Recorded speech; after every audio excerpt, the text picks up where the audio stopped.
She really, really caked it.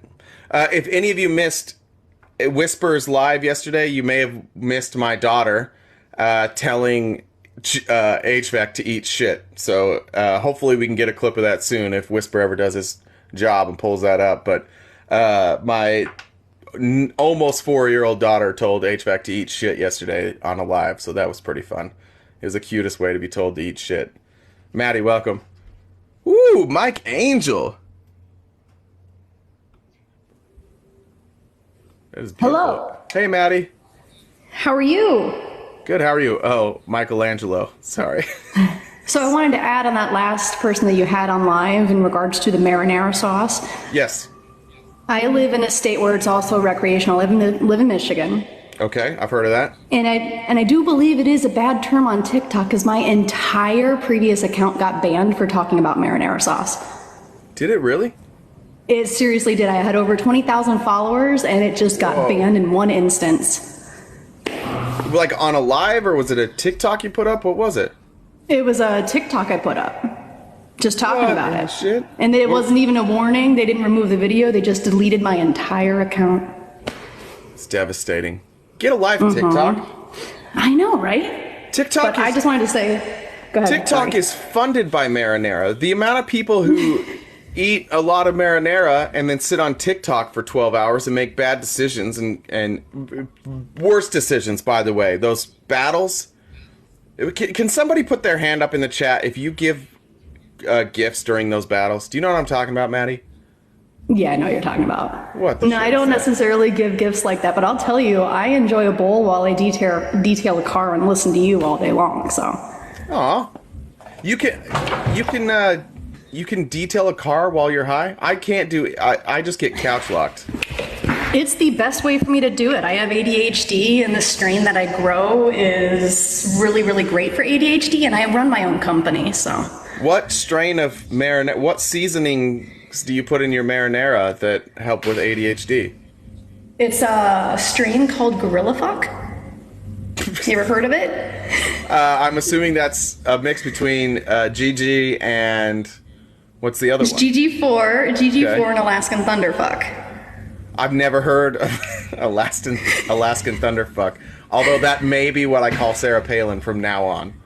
I think that's brilliant. You should totally do that. Thank you. You're welcome. I'm going to hop out. You have a fantastic day. Oh, is that what ATF is? I didn't know that's what ATF was. Oh, ATF? I didn't know that. Thank you. Alaskan Thunderfuck, yeah. I didn't know that's what it stood for. Okay, there we go. I learned something. The more you know, man. The more you know. The more you know. Okay, thanks, Maddi. You're welcome. See ya. You're going to... How did I not know that about ATF? I didn't know that. It's probably named after her.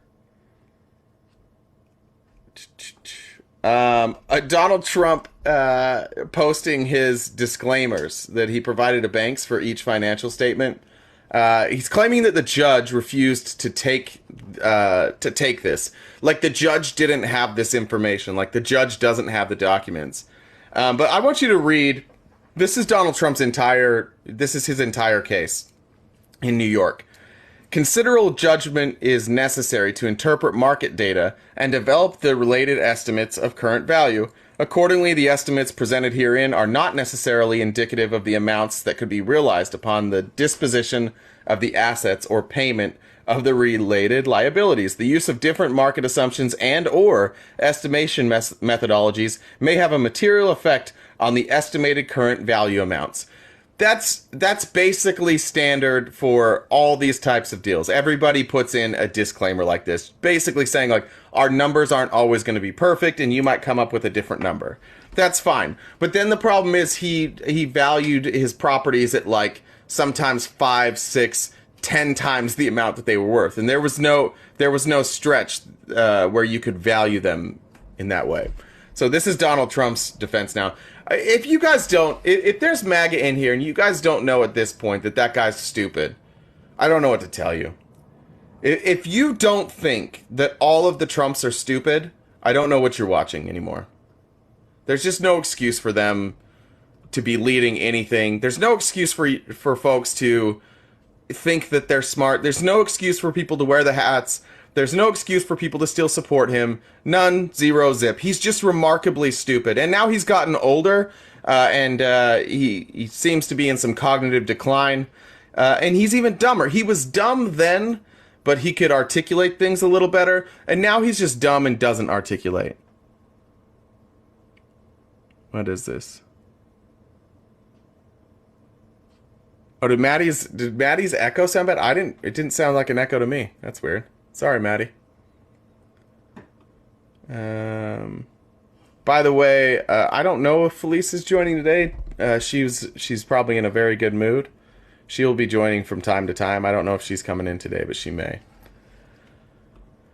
All right. Oh, well, let me pull this one up.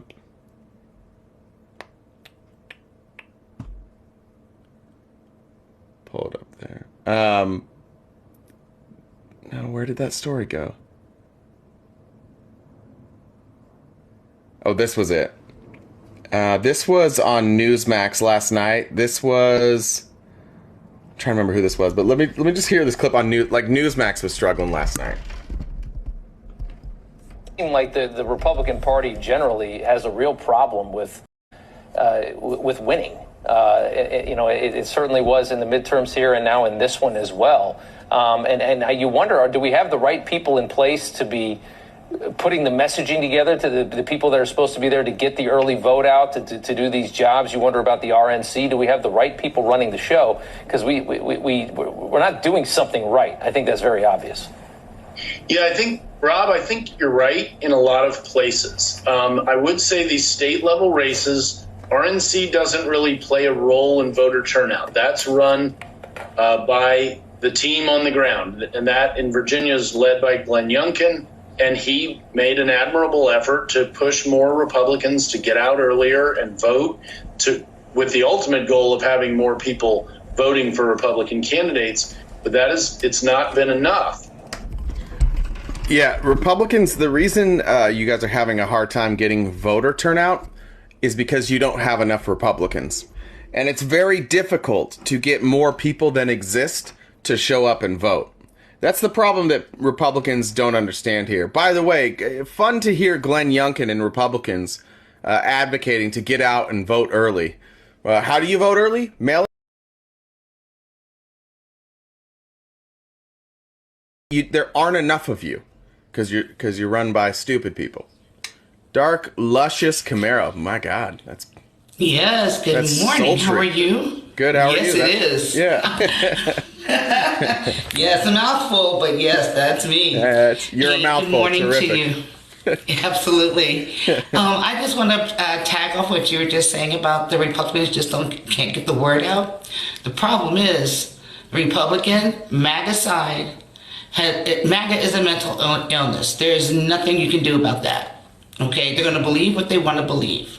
Okay? Whenever this blue wave gets through coming through all these elections, they don't understand. They will be rolled up in it as well for the better.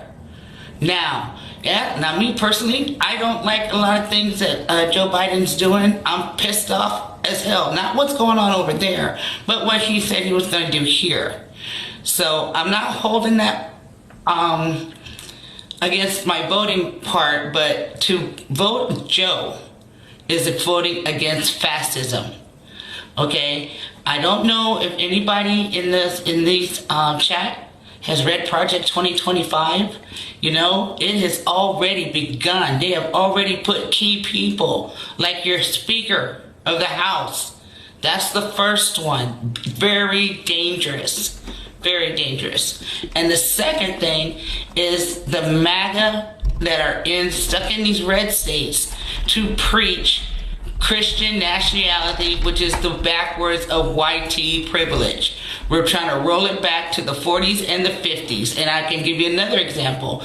In Mississippi, you were just talking about that. Jackson, Mississippi. Do you know they have split that city? Not only that Jim Crow laws back, but they split it to where the police department only stopped the YT people and the indigenous only stop the indigenous. How the hell what? does that Wait, work? hold on. Wait, yes, what? I got it. I got it right here. Hold on. I'm gonna bring it up. Oops, I wrote it down. That's all right. This is something I haven't heard of. Okay, there it is. If you look up, oh my gosh, what is this boy's name? I can spell it for you. It was Tate and Governor Tate and Mayor Lumumba.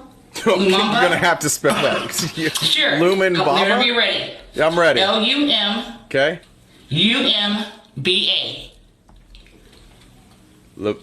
And Governor Tate. Lumumba. Okay. And that's in Mississippi. Okay. And their stories from like October 20th. They seem to not be very good friends. No, they're not. Okay. No, they're not. But Governor Tate wants, let's see, the privileged shall stop only the privileged offenders. Indigenous officers can only pull over indigenous offenders. So who said that? Governor Tate. Let me. And I know it's a mouthful. I know. I'm trying to figure out how to Google it. Damn. I'm trying to see if I can pull it up on my laptop. Give me a minute. Yeah, it's Tate Reeves, right? Or Reeves? I think it's Reeves, but... Yes, Reeves. I'm sorry. That's all right. But then all day yesterday, Felice was saying Reeves, and she seems to get things right, so I'm not sure what it is. Okay. But they were talking about that, and that the Jim Crow laws were in effect from 1940s. So this is from... Yeah, so this is from... It was reported by Mississippi Today. Okay. Let me just read this. Mississippi's black community was incensed earlier this week after state lawmakers proposed to create a separate justice system within the city of Jackson that would overrule the majority black city council and put a large swath of the local justice system completely in the hands of state officials, all of whom are white.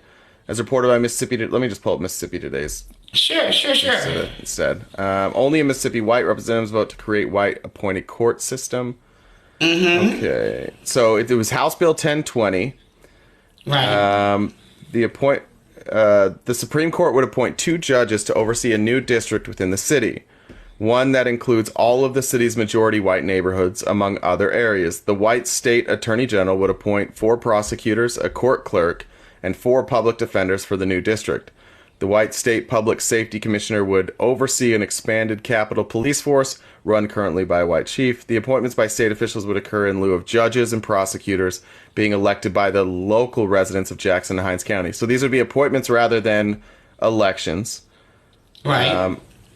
That is wild. So they took, wow. So they just tried to create a new district and then not allow people to vote in the judges, the DA. That is wild. That is fascism, you guys. It's already here. Now, does anybody know that's just a small example. Yes.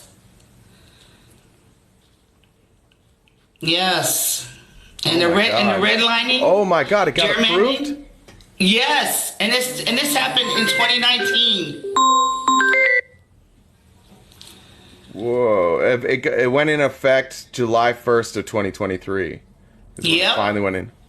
Holy exactly. Shit. Hello. This is Mississippi. For those asking what state, I had never heard of this. How have I never heard of this? Exactly. My God, this is insane. There you go. There you go. That's Trumpism. MAGA. Keep telling me Trumpers, that you're not a bunch of white nationalists. Keep telling me that. That's crazy. Okay, I had to bring that to your attention, but thank you. Thank you. I appreciate you having me up here. All right, Take thanks. care, everybody. Appreciate it. My pleasure. That is insane. Jen dropped this up. Jen dropped this link from July 12th. Justice Department challenges racially discriminatory provisions of new Mississippi law targeting Hinds County. Justice Department looks like filed a complaint, and here's what they had to say. Mississippi state lawmakers have adopted a crude scheme that singles out and discriminates against black residents in the city of Jackson and Hinds County. By the way, that's where we had the problems last night with the ballots in Hinds County. No wonder more people showed up to vote. No wonder they had record turnout in Hinds County. Jesus Christ. Like, they tried to take away their city. Our complaint alleges that Mississippi has violated the U.S. Constitution by creating a new two-tiered system of justice, which erodes the authority of black elected officials and creates a new system to be led by judges and prosecutors, handpicked and appointed by state officials. Good point by that last guest, too, to compare this to Project 2025, because this is the plan with Project 2025. I posted that clip of Rick Santorum earlier today, and I'll play just the end of it here real quick. Rick Santorum says something that is so honest, and I don't think I articulated it very well in my video today, but I just want to get to the end of... Well, I'll play the full clip if you guys missed. This was Rick Santorum on Newsweek. Very sexy things like abortion and marijuana on the ballot, and a lot of young people come out and vote. It was a secret sauce for disaster in Ohio. I don't know what they were thinking, but that's why I thank goodness that most of the states in this country don't allow you to put everything on the ballot, because pure democracies are not the way to run a country. So then do you... Pure democracies are not a way to run a country. Thank God that most states don't allow the citizens to vote on the things that are important to them. This is so transparent by Republicans. It is. Look, they don't want pure democracy. And what's the argument for that? Pure democracy is no way to run a country, says Rick Santorum, in response to legalizing marinara and protecting the woman's right to choose for her own body. Yeah, and Rick Santorum just, with his full chest, says, yeah, this is why we shouldn't have ballot initiatives. These types of things should always be ballot initiatives. Every single time, these should be ballot initiatives. This is how this gets passed. This is how medical marinara always gets passed. And when the Supreme Court rules against Roe v. Wade, this is how the people can respond. If your elected leaders won't do it, if they won't do what you ask them to do, you put it on the fucking ballot. And it's not easy to get on the ballot either. You have to collect signatures, you have to have a bill. And then a lot of these bills, the way these state legislatures are set up, is that once you have the bill and you've passed the bill and you've voted on the bill, then the state legislator can go through there and they can gut it. They can completely rip it apart in most states. But that's Republicans, and that's Project 2025. They do not want the voice of the people to be heard. They don't want the voice of the people to be listened to, because the voice of the people is not Republican. The voice of the people is very, very far away from Republican values. The Republicans are a dying breed right now, and instead of recognizing that they are unpopular, what they're going to do instead is try and instill fascism. They're going to try and do exactly what they're doing in Mississippi. They will take away the rights of the voters. They will protect their own voting blocks. They will gerrymander the fuck out of any place that they possibly can. And they will try to consolidate power in as few hands as they possibly can. They have to consolidate that power into the hands of people that they trust and that they know and that are bought and paid for. They don't want the people to have a voice. It's interesting from... It's interesting coming from the party that consistently says, we the people, right? You sit in a MAGA live and they say the same shit. America first, we the people need to stand up. We the people need to do something about it. They do not give a shit about the people. They don't. They give a shit about power, and they understand that they're losing it, and they will do everything within their power to hold on to that. That was a crazy story. That is a crazy law that was passed in Mississippi. It's interesting, like, sometimes I forget just how backwards the South is. What is this? Oh, cannabis is the better term. This is interesting. Thank you, Liz, for posting this.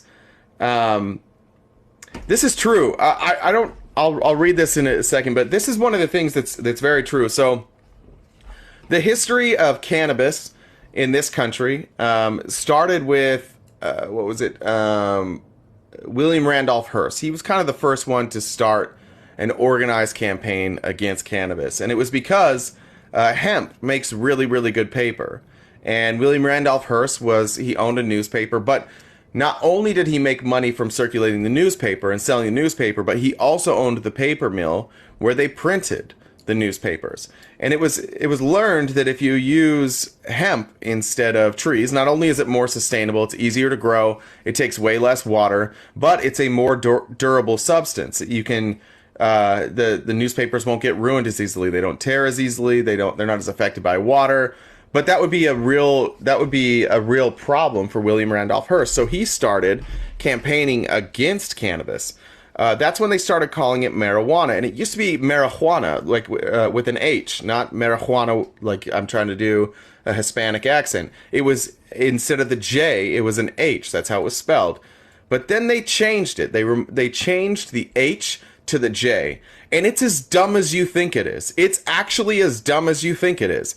They put a J there because Juan is a Hispanic name, and they wanted to tie cannabis to Hispanics, because in this country, unfortunately, we still haven't stopped, but we demonize people who have a darker complexion. We specifically demonize Hispanics. And so they started calling it well, I guess I'm not trying to say it, but they replaced the H with the J. Then you started seeing like the propaganda films. You started seeing the things like Reefer Madness, where they would legitimately teach white children and white parents that if your specifically white daughter smoked cannabis, that they would then go have sex with black men. They believed that it would alter your brain, and they didn't want their white daughters having sex with black men. So they ran these disinformation campaigns, these scare tactics that virtually all of your grandparents saw, too. This wasn't like, there wasn't YouTube. This wasn't something that you went down a rabbit hole and found. This was shown in schools. It was shown in churches. It was shown to everybody. They used cannabis as a way to scare people, and it started with money. It absolutely started with money, but as all things go, anytime certain people can also blame certain other people, they will do it. And so from then until now, like, I've tried to explain this to my parents, who still, like, they grew up with those Reefer Madness videos, and they still think it's just the worst thing ever. My dad, as he was going through cancer treatments, I tried to get him to take edibles, to take just the oil, not smoke it. He would not do it because he has been brainwashed from years of propaganda saying that this is not okay for you. And that is the history of cannabis. It's the history of what we're dealing with. That's why when you look in these deep red states, it's really, really difficult to pass these laws. But yeah, thank you for sharing that. I can't remember who said that. That was from Ottawa Citizen. Of course, Canada would be honest about it, but let's see if there's anything I missed there. There we go. So during the Depression in the 30s, that's when it started. Due to the influx of immigrants, particularly in the South, and the rise of suggestive jazz music, many white Americans began to treat cannabis, and arguably the black and Mexican immigrants who consumed it, as a foreign substance used to corrupt the minds and bodies of low-class individuals. The use of the term increased dramatically in the 30s when it was systematically employed by Harry Anslinger, the director of the Federal Bureau of Narcotics, who waged a 3-decade-long campaign against cannabis. Anslinger used the term marijuana to reinforce the plant's foreign identity. He racialized the plant for white audiences. This is a real thing he said. By the way, for anybody who have used this, I got the link in the Discord. Whoever posted the link, can you post it again? It's in the Discord. This is an actual quote from Anslinger in a testimony before Congress. Marijuana is the most violent causing one of the most violence-causing drugs in the history of mankind. Most marijuana smokers are the N-word, Hispanics, Filipinos, and entertainers. Their satanic music, jazz, and swing result from marijuana usage. This is congressional testimony. It's not as though, let's see, and then this is from, okay, that's the end of that. It's not as though people today who call weed marijuana are racist, but that word is a celebration of prohibition and a gross reminder of racial prejudice. Plus, it's a victory for Harry Anslinger. That's an interesting thing to bring up. Yeah, let's use the word cannabis. That's a good point. It's fine if you use the other word. I'm not going to get upset, but it does. Like many words that and like many things, it's devastating to hear words you use in the history. Somebody brought up a word the other day that had a history that I'd never even heard of, but that's the history of cannabis there for you. Hey Sharon, I'm trying to get some op here. Give me a couple more minutes and then I'll see if we can get some op. Chasing the Scream? What is Chasing the Scream?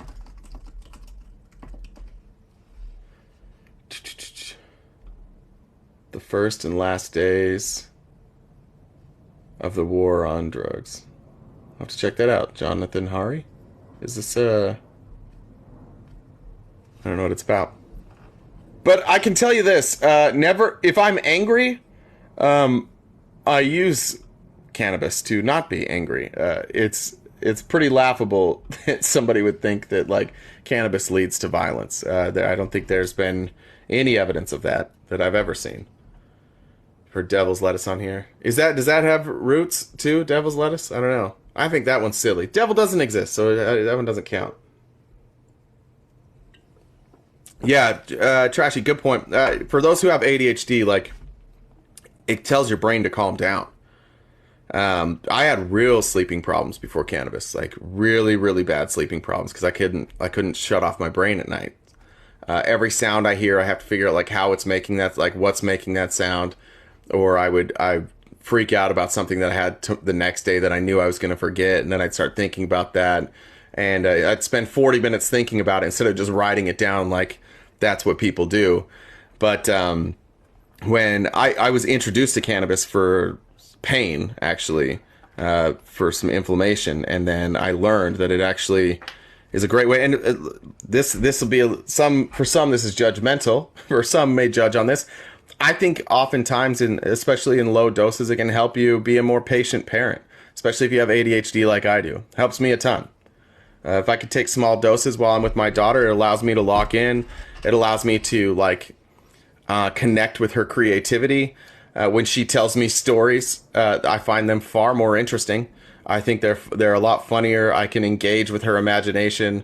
I have a friend who he's gone through a ton of trauma in his life, and he also has ADHD, and struggles mightily with depression. And he told me one time. So he had formerly been he had gone to rehab many times for I believe alcoholism, maybe narcotics as well. So he was taught in rehab that any of these things, any substances, specifically cannabis, that would lead to a relapse. But he once he had children, he started using it again, and that's what he said. He's like, I'm just, the only way for me to be the parent that I want to be is when I can shut that down.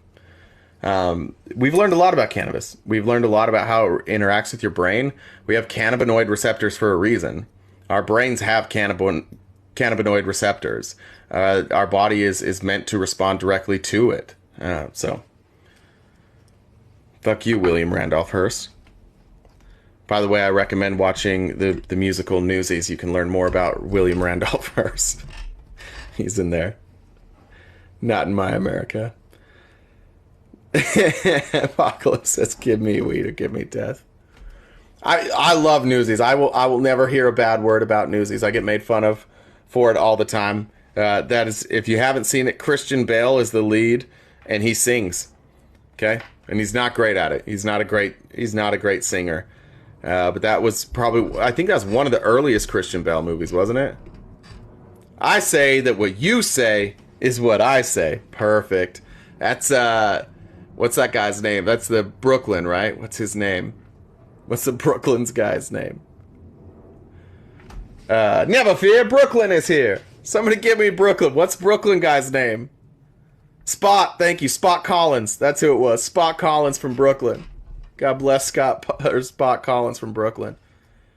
Fuck it, you guys want to shut it down and just watch Newsies? Now I'm into that. Now I'm into watching Newsies. It's good to be 1 hour with no opposition. This is terrific. I'm running out of stories. Y'all are gonna have to drop stories for me, or come up here and tell me something interesting. saying you have Marjorie Taylor Greene, who literally said it was easier for Jews to escape concentration camps than for people to wear masks or some, and she's just living footloose and fancy free. Like, it's insane. How old are you? I've never seen Footloose. No, I've never seen it. I just like expressions. I have never seen Footloose. I also haven't. It was filmed in that town just by, like, right up the street from me. Never seen it. I've never seen. You don't know this about me yet, but I am mocked widely across the internet for never having seen a movie. I've never seen Star Wars. I knew you were mocked widely across the internet. Any movie that people deem important, I most likely have never watched. What about Grease? Oh, I have seen. I think it's because it's a musical. We could sing Grease too, but I prefer Newsies. Newsies is way better. I agree with you. Okay, wait. I have to go on about this hearing that is turning into a shit show. So I don't know if I watch all congressional hearings. This is like my Super Bowls. I get off on it. So Eric Swalwell, every time that it's his turn, he gets 5 minutes in any hearing. It doesn't matter what the hearing's about. He just spends 5 minutes trashing Jim Jordan. He blows up his tweets. He ends every time with like, and we're now 500 days since Jim Jordan has been dodging that subpoena. Yeah, you should look up his clip of Eric Swalwell. Let me see if I can Does it ever get old of Eric Swalwell pointing out that Jim Jordan is a hypocritical?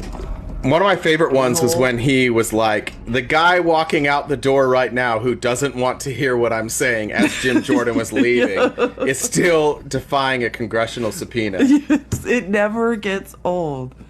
But it is like, I cannot sit through the House Republicans having a hearing on anti-Semitism. Like, have a closed door meeting and root out the anti-Semites amongst yourselves. Like, that's what needs to be happening. I can't find that one, but I did find this one.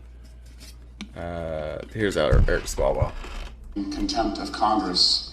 Mr. Attorney General, my colleague just said that you should be held in contempt of Congress. And that is quite rich, because the guy who's leading the hearing room right now, Mr. Jordan, is about 500 days into evading his subpoena. About 500 days. So if we're going to talk about contempt of Congress, let's get real. I mean, are you serious that Jim Jordan, a witness to one of the greatest crimes ever committed in America, a crime where more prosecutions have occurred than any crime committed in America, refuses to help his country, and we're going to get lectured about subpoena compliance and contempt of Congress? Jim Jordan won't even honor a lawful subpoena? Yeah, that was beautiful. It was fun to watch his eyes, too, as he darted Hold away. on, Whisper's giving me a hard time about not using the thing he made me. There you go. What do you guys think about Whisper made this for Felice? And now everybody wants one. Jen wants one too. He did that in like 5 minutes. Whisper's a renaissance man. Now he's an artist apparently too. This is actually what he's good at. Yeah, he's really good at this. He's pretty below. That right brain and left brain are working hard. Well, just wait till. Oh shit! I haven't announced this. I forgot. We're gonna be live streaming the Republican debate. Oh, that's one of the reasons I'm up here. You won't let me get through any of the things I wanted to say. Go. That was one of them. Well, I was just gonna say, like, I was gonna ask, we're live streaming the debates. I think there's only 5 Republicans now, which will make it much better. Did you watch the previous debates? Yeah, I did. I'm gonna really miss Asa Hutchinson. He's gonna be really missed. Doug Bergman's just like some rich guy who had a bucket list to like get on the stage in a debate. He didn't even talk. It's like, what are you doing up here? Stop talking about your grandma. It's. Thank God, Doug Bergman. He referenced her a lot. That's true. It was so super weird. It was uncomfortable. Yeah, yes. We're gonna live stream it tonight. What time does it start? I don't even know yet. I didn't know the debate was happening till yesterday. I completely forgot. It's gonna start at 6 p.m. my time. I have to say that for me. 8 Eastern, 5 Pacific. Did I do that right? Yeah. I can't. Don't ask me. I thought it was a different time all day yesterday. 7 Central. Yeah. It'll be on NBC, but more importantly, it'll be on our YouTube. So we will be live streaming that.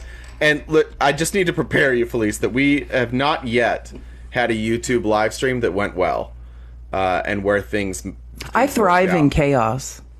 Well, this was like nobody could hear us speaking. So we're going to get there. That's better for me. We're going to get there an hour early. We're going to practice. Whisper promises that he's going to do well, and we're going to live stream those debates on YouTube. I have a question channel. about it then. Yeah. Pre-debate coverage starts an hour before. Do you mean an hour before pre-debate coverage, or do you mean an hour before the start of the debate? Start of the debate. What, you want to analyze the pre-debate? No, well, okay. I like to be on time. That's my thing. Is this is like corn to you, isn't it? What? Not corn. Not corn. I'm not allowed to say that. Yeah. Oh, yeah. It kind of. No, because these people are garbage. Who wants to watch these people? I do. I would rather watch Republicans debate because I don't have to. You can kind of just laugh. Did you see Chris Christie last week at that Republican Freedom Florida conference where they booed him and were screaming at him and like Asa Hutchinson, and he was just like, "It's reprehensible that you just won't face the truth," or whatever. Well, I'm wondering if he's going to just do that tonight, just because it's probably his last debate, so he could just lose his on everybody. Well, I'm here for Vivek. I'm always here for Vivek. I'm always interested in how long Vivek can speak consecutively without saying a goddamn thing. He never says anything ever. He just like walking speaks in generalities.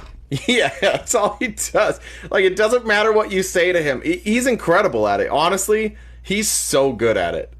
I almost respect Vivek because he's so good at confidently saying things without ever saying a single word. Okay, well, I'm going to tell you something that's really I mean, it's about Marxism and it's related to Vivek. Like, in Marxist theory, the idea of the market, like the free market, before currency, before real, what we consider capitalistic economies, it was like the producer was also the consumer. You know, people were providing goods and services. They were being consumed by people who were also producing goods and services. So there was no need for currency or money.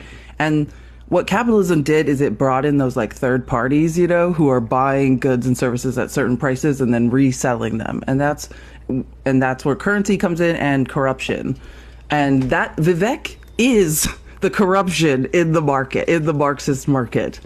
Like, that is what his career has been. He's a pump and dump. He made his money off that had failed 4 times through drug trials. He got Alzheimer's patients' hopes up.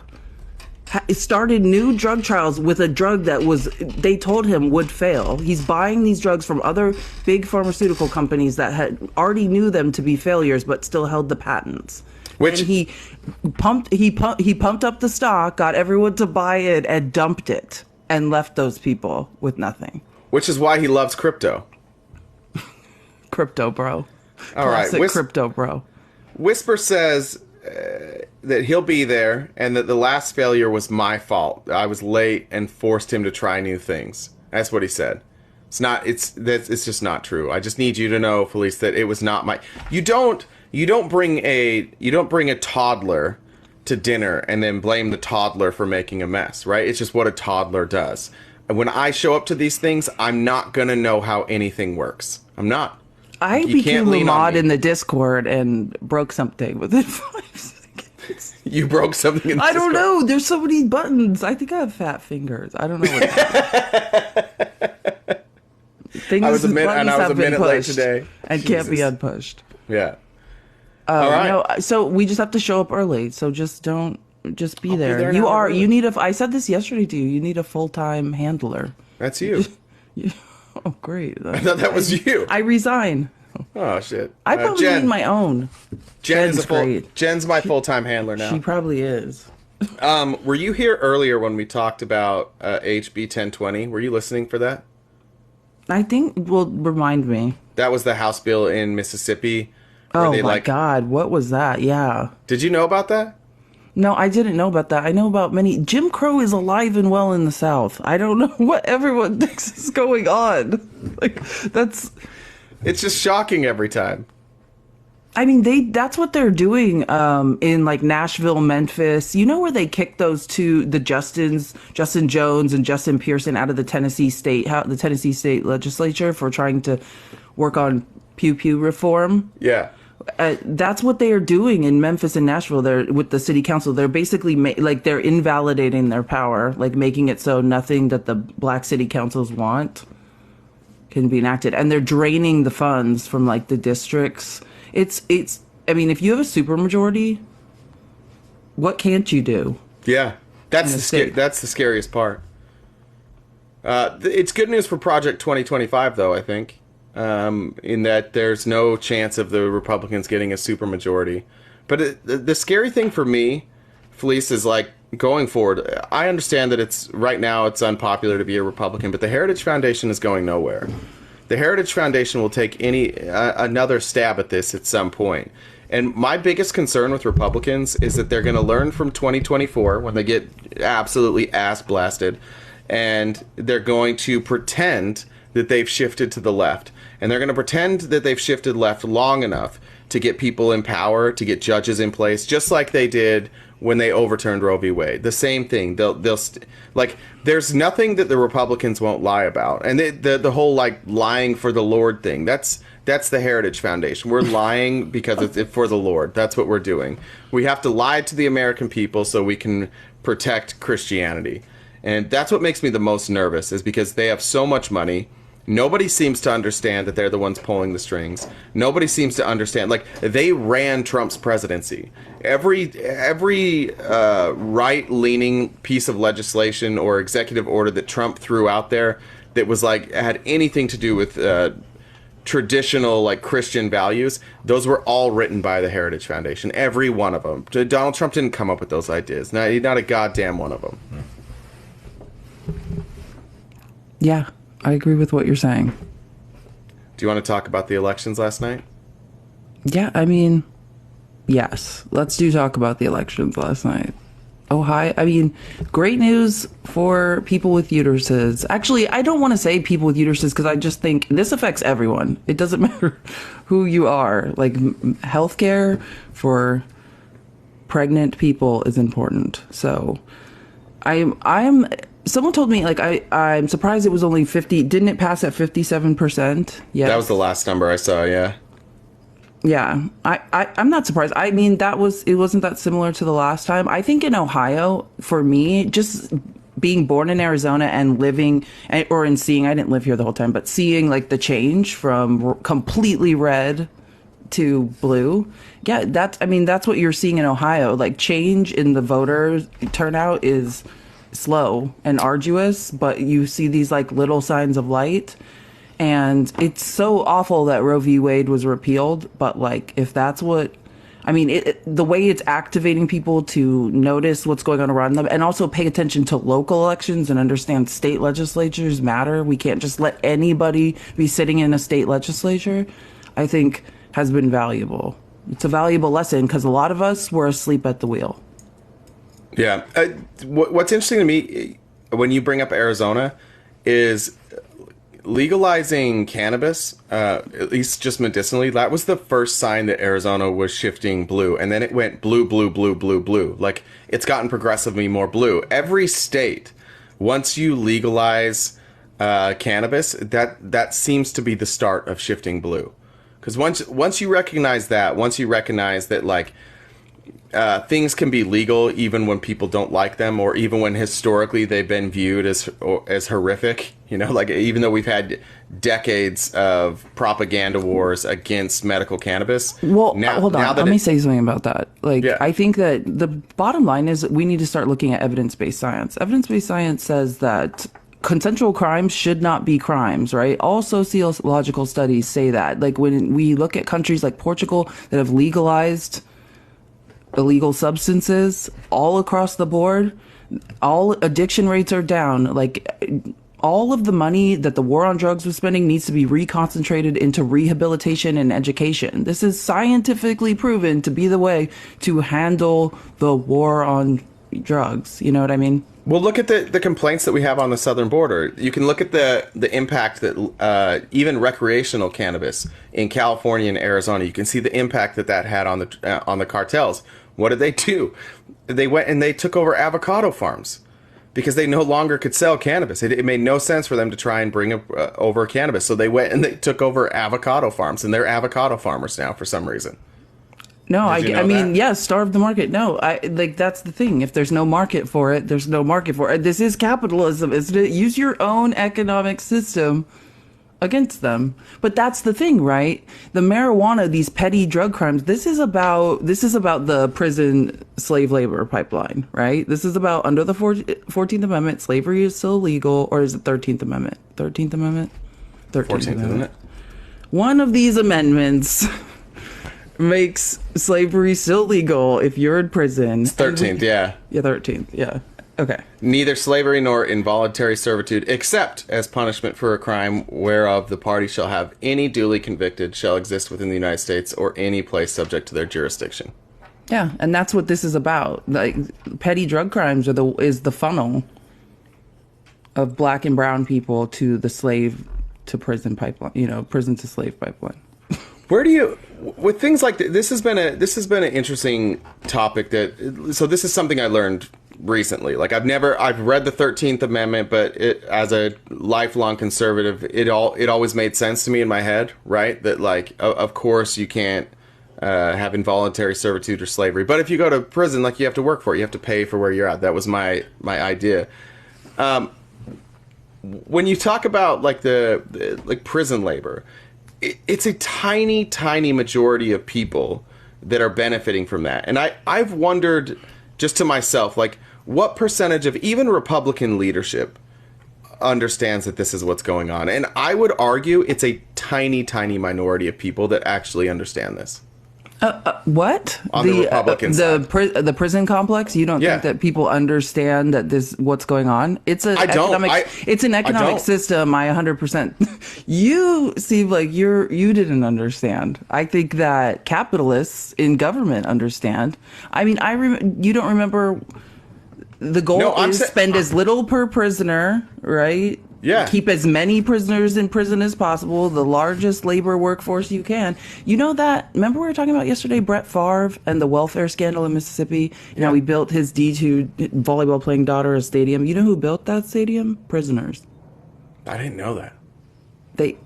This is what's going on. I'm not saying it's not going on. What I'm saying is, I think it's an incredible thing that I would say 90% of elected leaders, Republican elected leaders, don't understand that that's like, you could explain it to them, but they've never connected that in their life. They've never connected in their life that this is some sort of industry. And that's privilege. That's 100%. Privilege. If in fact that is true and someone is misunderstanding a capitalistic industry involving cheap and slave labor in this country, which is very hard for me to believe. But if in fact they're bribing judges to put people in jail. I mean, they've been caught doing it all over the country. Yeah, they have.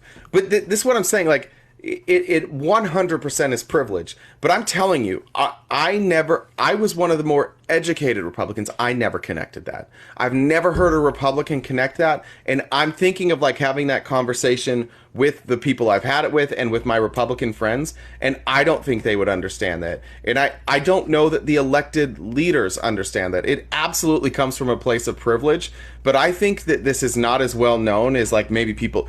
It makes sense to people who, once you learn it, right? But I'm telling you, I don't think the people on the right have any idea that this is a real thing. I really don't. Okay.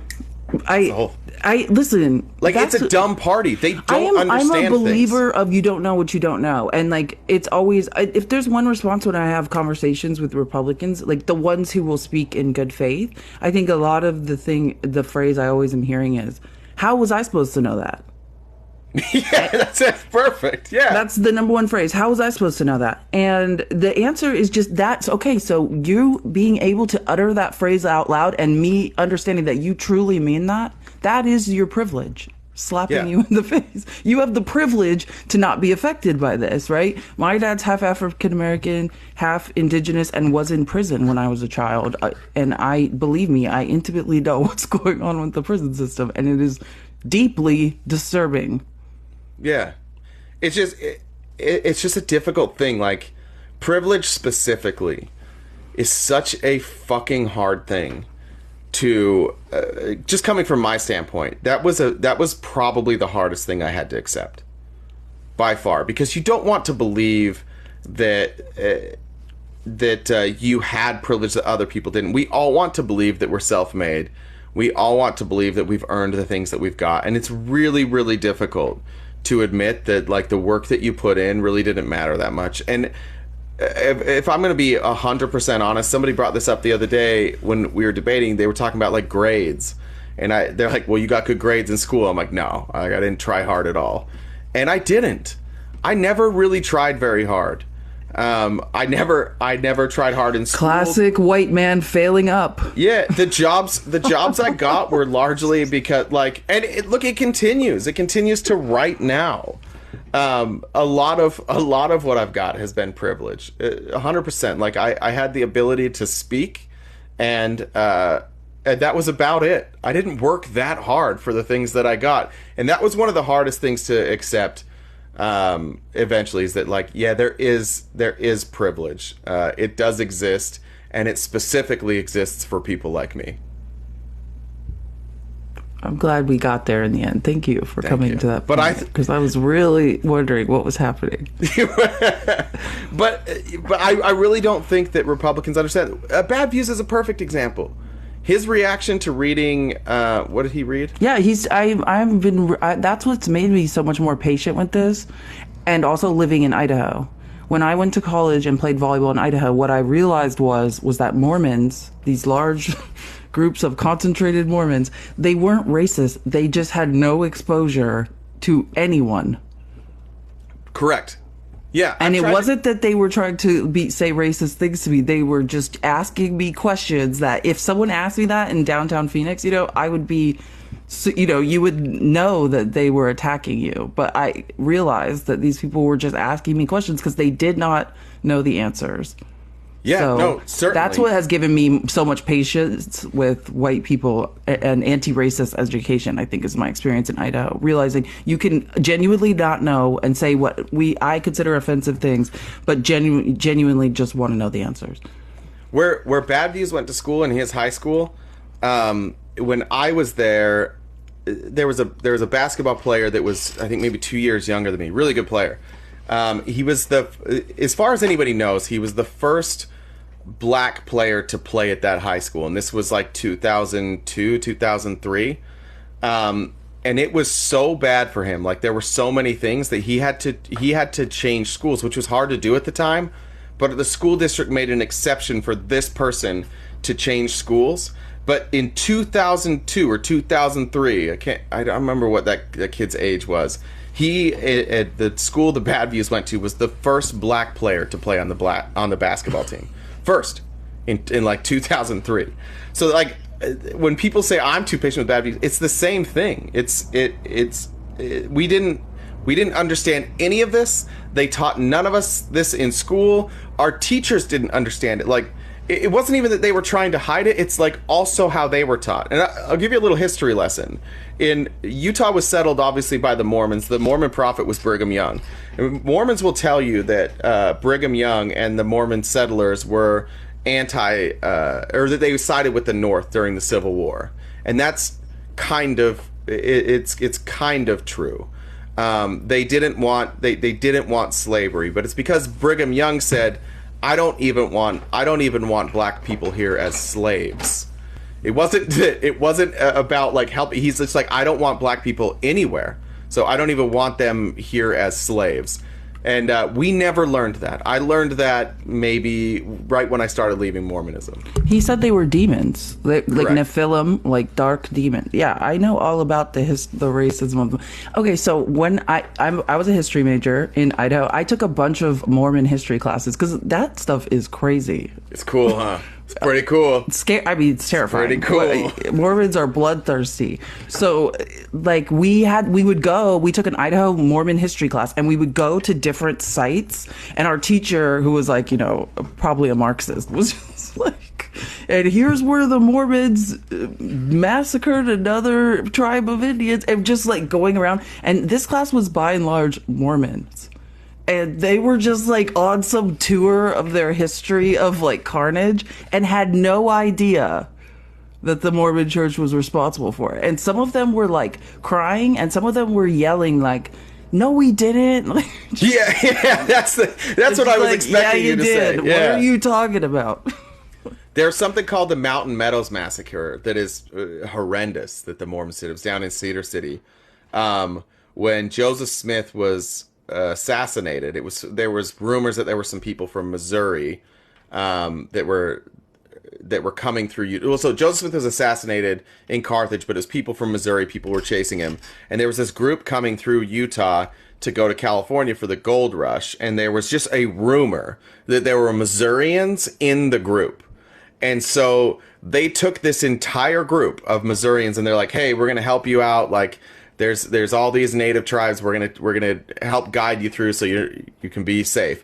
They took these people out. They took their weapons and then they assassinated every single one of them that wasn't a child who couldn't speak. The children who couldn't speak, they were spared and they were just adopted by Mormon families.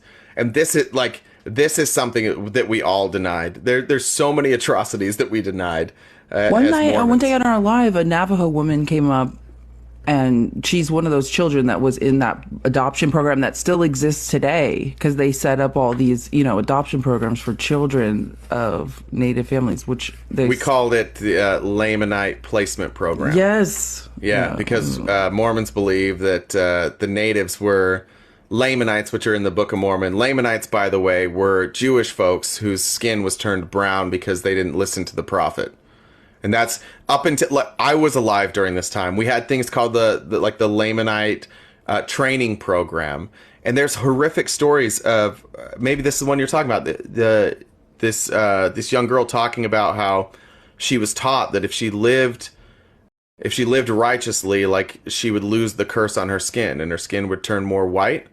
And so she was very scrupulous. She tried to keep all the rules, and she refused to go out in the sun. She would wear long sleeves. She would do things like put lemon juice on her arms and on her legs to try and make her skin lighter. It's fucking I don't wild. think you understand, like, around the world and outside of this country even more so, because there's I think regulations against it in this country. Bleaching your skin is billions upon billions upon billions of a dollar industry. Because in places like the Spanish-speaking world, it's all about colorism. It is about the color of your skin. Like, the whiter your skin is, the higher up you are on the hierarchy in the Spanish-speaking world. And so, yeah, it's billions upon billions of dollars of skin bleaching products. I was 100. What is a skin bleaching product? What is that? It's like you're saying, you were talking about like home ready, like lemon juice. It's chemicals that will bleach. It's what Michael Jackson did. Will bleach out the color of your skin. Is that permanent? Is that something you have to do like your whole life? It's permanent. It depends on how you do it. I can't believe you haven't heard of this. Bro, it's another. I grew up in the same place Bad Views did, and you're shocked.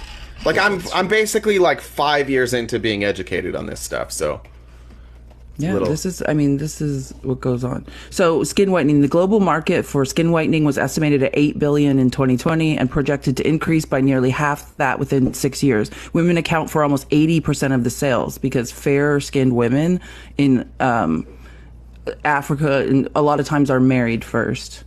So this is it's like an economic decision too. Whoa. So yeah, it's not great.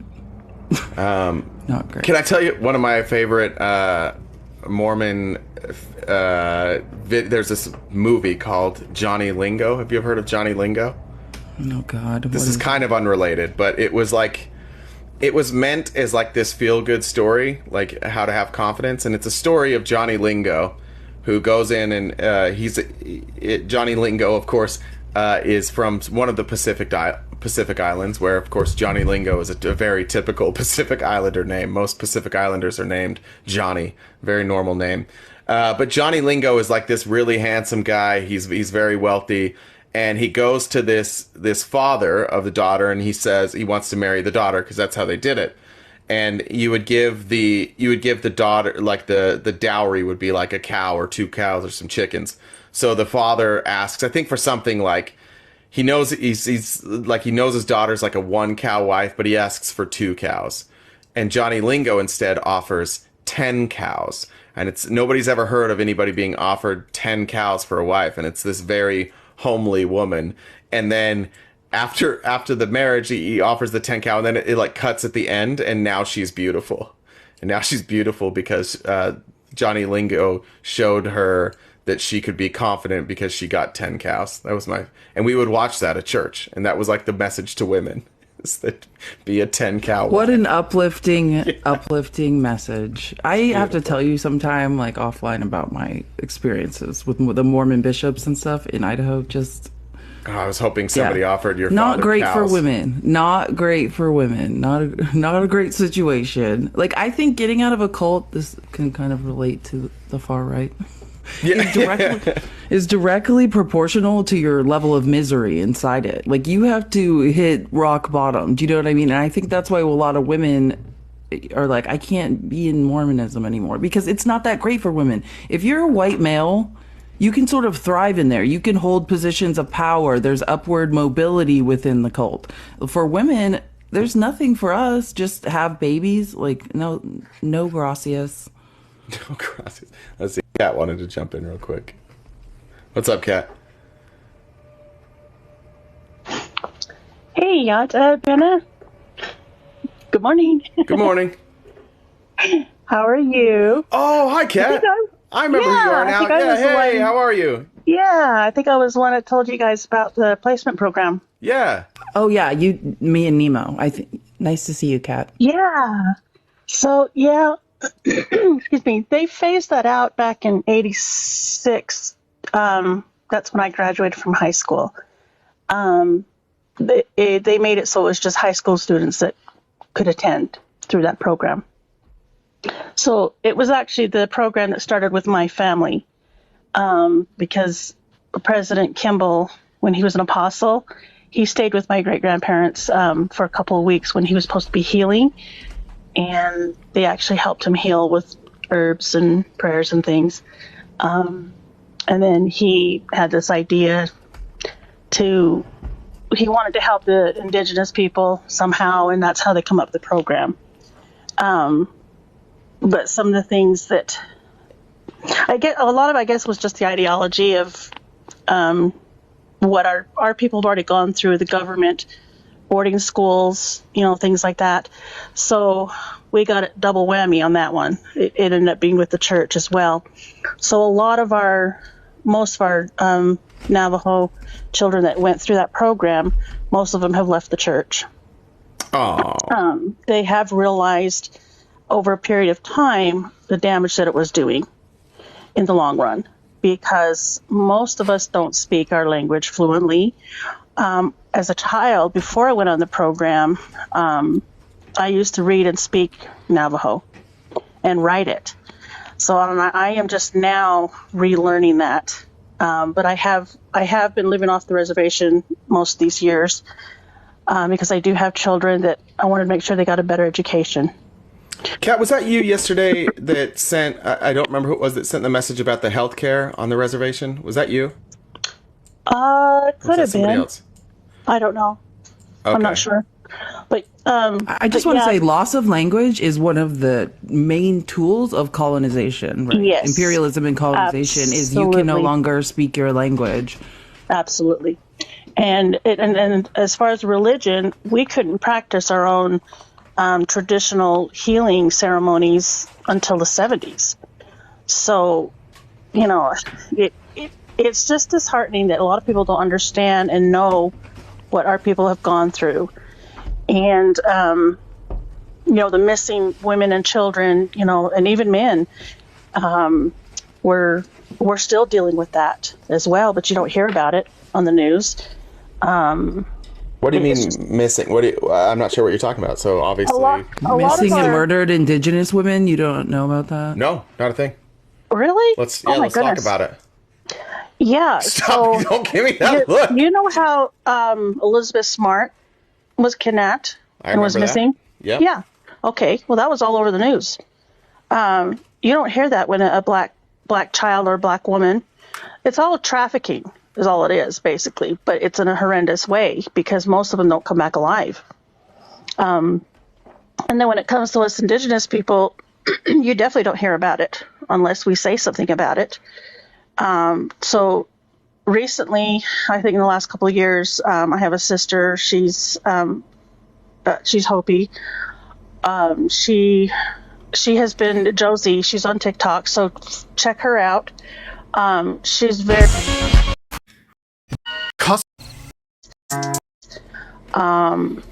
And I just remember growing up. My mama and I used to hitchhike on the highways. Sometimes because we didn't have a car. Daddy would be off doing his tribal council, meetings and things. Here, I just want to read some statistics. Hold on. So I just want to. The issue of missing and murdered Indigenous women is a complex and multifaceted one that has long been plaguing Indigenous communities in the United States and Canada. According to the Urban Indian Health Institute, Native American women are more likely than any other racial or ethnic group to experience violence against women. In fact, Native American women are 2.5 times more likely to be murdered than white women. Yes, and never be found. That's why, when you look into that area and you start listening to these things, like in Canada right now, they're trying to get Canadians to look into landfills because that's where they've been putting bodies. There's thousands and thousands of missing Indigenous women. This has been going on for ages. The boarding schools, the residential schools. Yeah, it's something that they have been doing for a long time. So it's just, these things need to be taught. Like yourself, you didn't know about it. There's a lot of people that don't know about it. So anyway, there's a lot of stuff that, historically, this nation has, I feel like there's a lot of hypocrisy, and then just to touch on the Israel Palestine thing, I definitely blame the Hamas. I'm saddened and heartbroken that the humanity is destroyed because it's on both sides that we're losing people that are innocent. But again, that's where that hate, the anger, the lies, the violence, all that stuff is still being taught. Where I know here in the States it's not as bad, but we're starting to get there. Look at all the laws that are being passed, all these things that the mega Republicans are trying to push through, that the agenda that they're trying to get going again. It's very dangerous, very dangerous. We really need to vote them out and fix the things that they've made. Can we go back real quick to the missing people? Do we have an idea, either of you? Do we have an idea why the abuse is so much higher? I could think practically why people might target those areas where Indigenous people are. Like if you've ever been to I live in the Southwest, right? And my dad grew up not far from, I think, where you grew up, Kat. My dad grew up in Blanding. I have family that's in Bluff and Monticello, so. We're around that a lot, but you leave Blanding, there's nothing.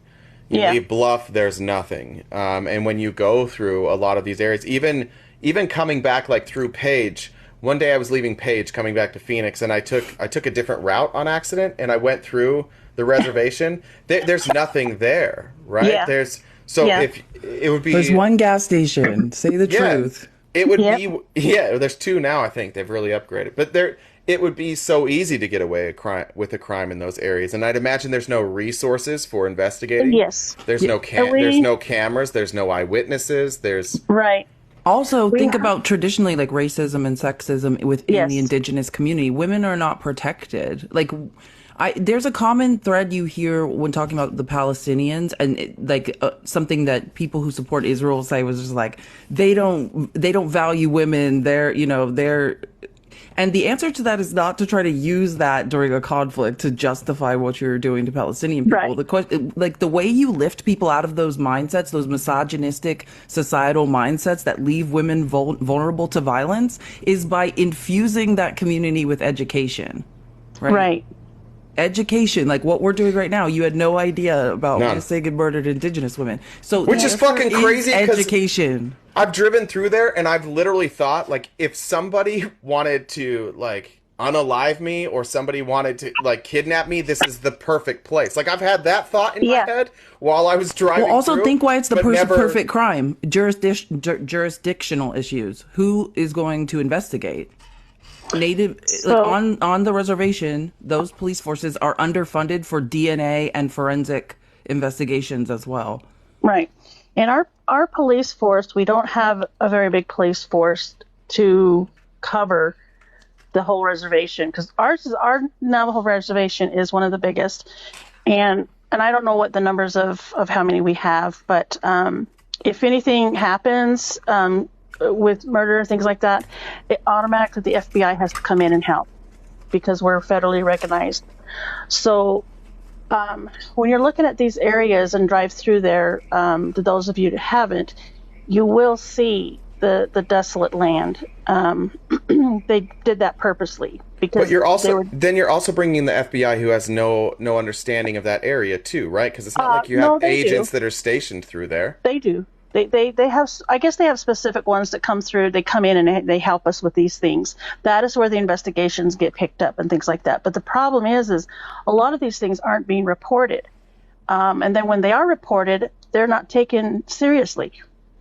And the roads are really bad. Like I said, there's not a whole lot of paved roads. Electricity, most people don't have electricity. So yeah, if you were to do a perfect crime, it would be out there. There's no media coverage like she's originally started with. Like, let's just, this has to do with imperialism, the dehumanization of black and brown cultures. We've been trained over time to not respond in the same way when there's violence against black and brown cultures. That's what we need to understand. This is inherent in the programming of our government. Now what we're doing, and I have noticed, and I've been trying to help with that, is when we see a vehicle that isn't recognized by anybody in the neighborhood, we always let everybody know, hey, watch out for that car or that truck, and who does it belong to? So we're trying to get the word out, and thank goodness we're getting a little bit more technology. So, most of us have Facebook, we're still using that to get the word out. Because there, like where my brother is living, there was a van that was coming through there and had just parked there, and nobody knew who it was. And those are the type of vans that we have to be leery of, because those are the ones that are kidnapping our people. There was a thing going on that they finally busted them, that they were picking up a lot of our people that have alcoholism and saying, oh, we'll give you a better life, come with us and we'll take you to rehab. And they'll go down to Phoenix area and dump them off. And they're lost. They're stuck there. Can't get home. And yet that particular facility was getting government money per person that they were bringing in, supposedly helping. I don't know if you heard about that one. So they're paying like bounties kind of to bring people in? Yeah, so say like a clinic will get, $10,000 per person that they're helping. Okay, so these people were out there pulling our native people, taking them down, saying, oh, this, we offer you this, food, clothing, housing, or whatever, and yet they dump them off somewhere. Not even close to that particular clinic. And yet that clinic is getting all this funding from the government, and they were pocketing this money. So they got investigated, and they finally got shut down, as far as I heard the last time. But it's things like that people don't understand. And finally, those that are on TikTok, I have seen a few clips where an elderly guy was being lured into a vehicle, and two guys were trying to kidnap him. And it was a young Navajo boy and another young Navajo boy that was like, hey, don't go with them. And they're trying to speak to him in Navajo. And they said, he's dangerous, don't do that. And so we are trying to be more aware and watching our elderly now. And it's not just women, it's been men as well. So it's just, these are the things that happen all the time. It happens in Farmington. It happens in Gallup. So it's these little cities that are, they're very racist. I've spent time in both of those places and can confirm. Can confirm. Yeah. So anyway, but yeah, the whole, the Mormon thing. I live in Utah, and so Are you in that southeastern area? Actually, no, I'm central. Okay. Closer to Provo, Salt Lake area. Okay. So I grew up in Utah County. Oh, okay. Yeah. So I'll be moving back home soon. I'm excited. So my son is graduating. Where is the reservation that you're moving back to? The Navajo reservation. Is that the one that's like just outside of Blanding? Close to Window Rock. Okay, gotcha. I'm on the New Mexico side. Okay. Yeah. So I'm excited, but I'll be going back and forth because my kids want to stay here in Utah. But I'll be moving back home. But yeah, it's just there's a lot of stuff I want to work on when I go home because they want me in politics. And I'm like, I don't know. I don't speak fluent Navajo yet. And they're like, no, you still need to do it. I'm like, no, just because my daddy did it, I'm not going to do it as much. But so we'll see. Well, I would love to have you keep us posted on that. And obviously this is a huge fucking blind spot for me. So I appreciate you being kind and explaining it. But anytime, this is the kind of stuff that like you never know until you know. Go over to Native TikTok. You'll learn a lot. Those of you that don't know a lot about us, Indigenous, Native Americans, we're still here. We're alive. we're still here. So right, Felice. So yeah, get all of us. Yeah, that's right. Anyway, I love you guys. May you all walk in beauty. Have a good week. Thank you. Thanks so much, Kat. Bye bye. Let's see. That. Oh, you changed. It's hot. I don't know how you wear sweaters in Arizona. It's not a sweater. Look how thin this is. Just take a look. Okay. It's thin. It's thin. Keeps you cool. No sympathy for maggots. This person does not like maggots. Welcome. Maybe not. All right. That is somebody who's either very industrial or is having some digestive issues. I didn't quite figure that one out. That was a robot. That was a robot. Did you have anything that you wanted to add to what Kat said? I had no idea. I've had a bunch of people. Someone said, watch Wind River. I don't know. There were a whole bunch of things that people tagged me in. I don't know if you wanted to add anything more. You're muted. I don't know what Wind River is. But I think it's a movie. It has what's his face in it. Just get prepared. It's heavy stuff. Allie, I don't know if Allie's here. I think maybe Allie was the one that yesterday was talking about the healthcare. She said the FBI was created because of the Osage murders. Do you know what that is? I don't know what that is. Osage County. Isn't that a county in Texas? I don't know. Do you know what it is? Well, I do not. Not the murder. A series of murders of Osage Native Americans in Osage County, Oklahoma in the 1910s and 1930s. Newspapers describe the increasing number of unsolved murders and deaths among young adults as the Reign of Terror. Most took place from 1921 to 1926. Some 60 or more wealthy, full-blood Osage persons were reported killed from 1918 to 1931. Whoa. Okay, I'll check that. Wind River, I think maybe I'm wrong. Is that the one with what is that guy's name?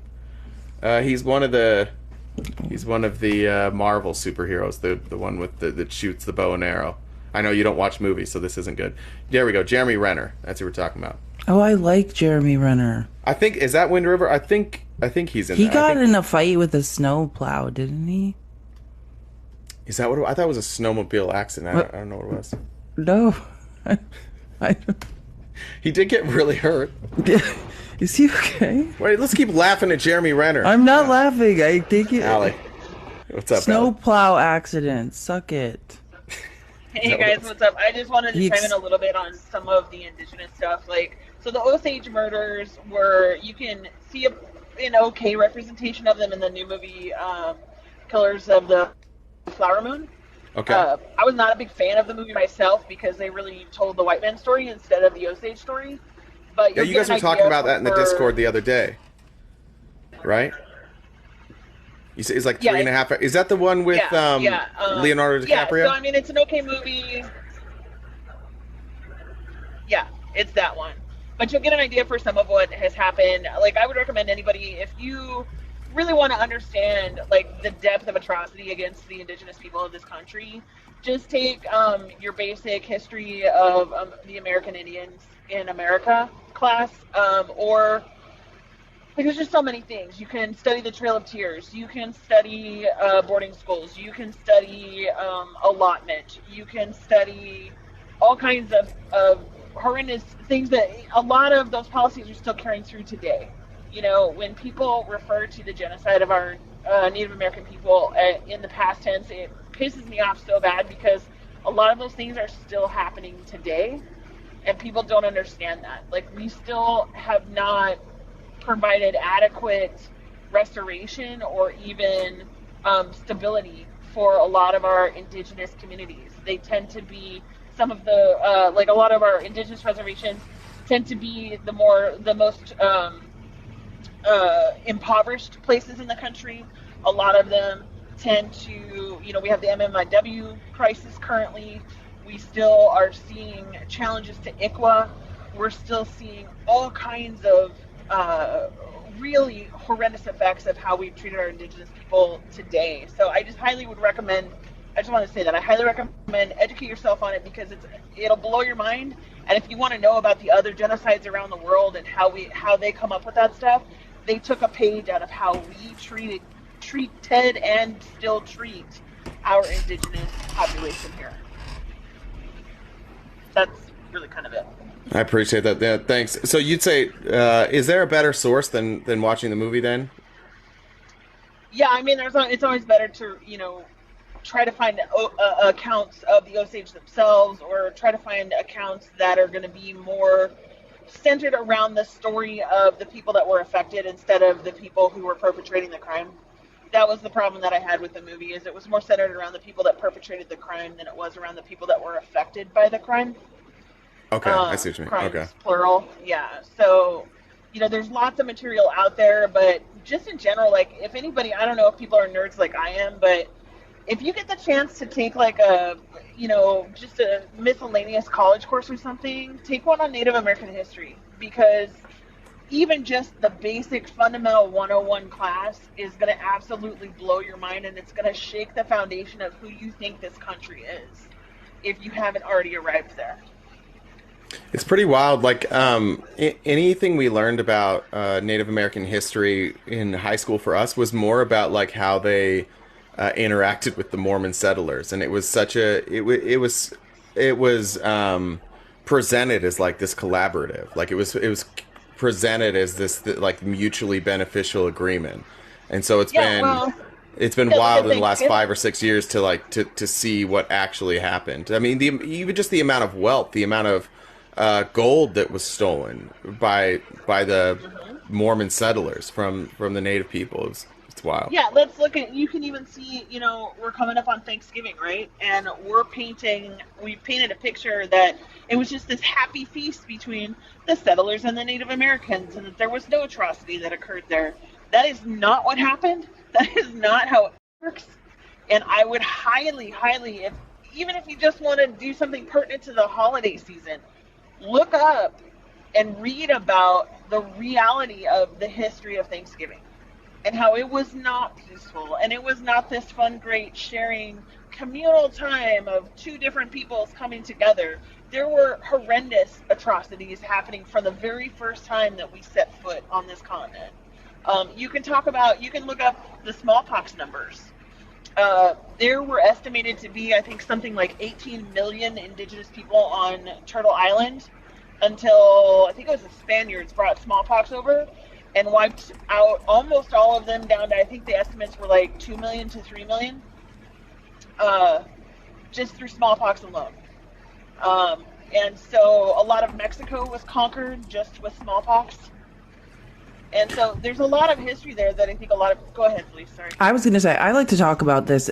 This is just some history about this. And the War for America, it was essentially one of the main weapons that it was used to fight was zoonotic illness.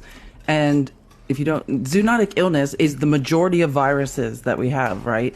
It comes with living in close quarters with animals, which during those times, like the 16th, 17th, 18th century, people were still living in very close quarters with the animals when they were first coming to America, like in their homes in some cases. So viruses were jumping from in Europe, in Western civilization, from these animals to people. That's what you saw with the bubonic plague, like the Spanish flu, these viruses that nearly wiped out Western civilization.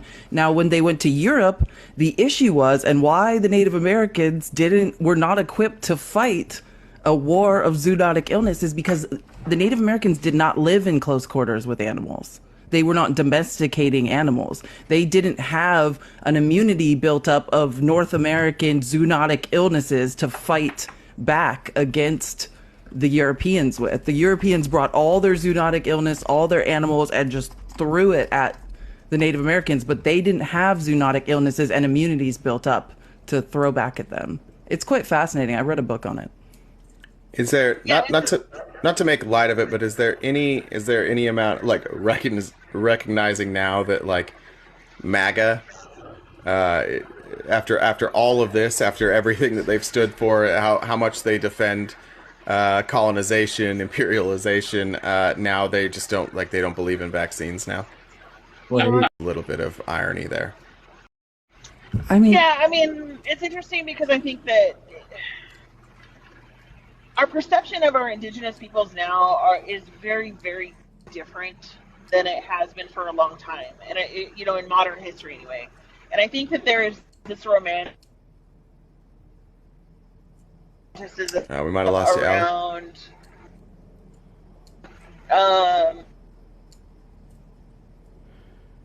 Allie, we're losing you. Sorry, I don't. Your service is bad, I think. I think we lost her. Allie, when you have a little bit better service, come back in. What does RTP stand for? It doesn't really stand for much. It used to stand for Riding the Pine. What the shit? Oh yeah, this happens sometimes. People, like, it's just the live is glitching. People will leave the live and you can still hear them. Yeah, that's something I've definitely experienced. Oh, neat. This is not what I expected to talk about. Can I just say something about what's going on the House floor? Please. Oh God. You know, like how Lauren Boebert's never had an original idea in her life ever?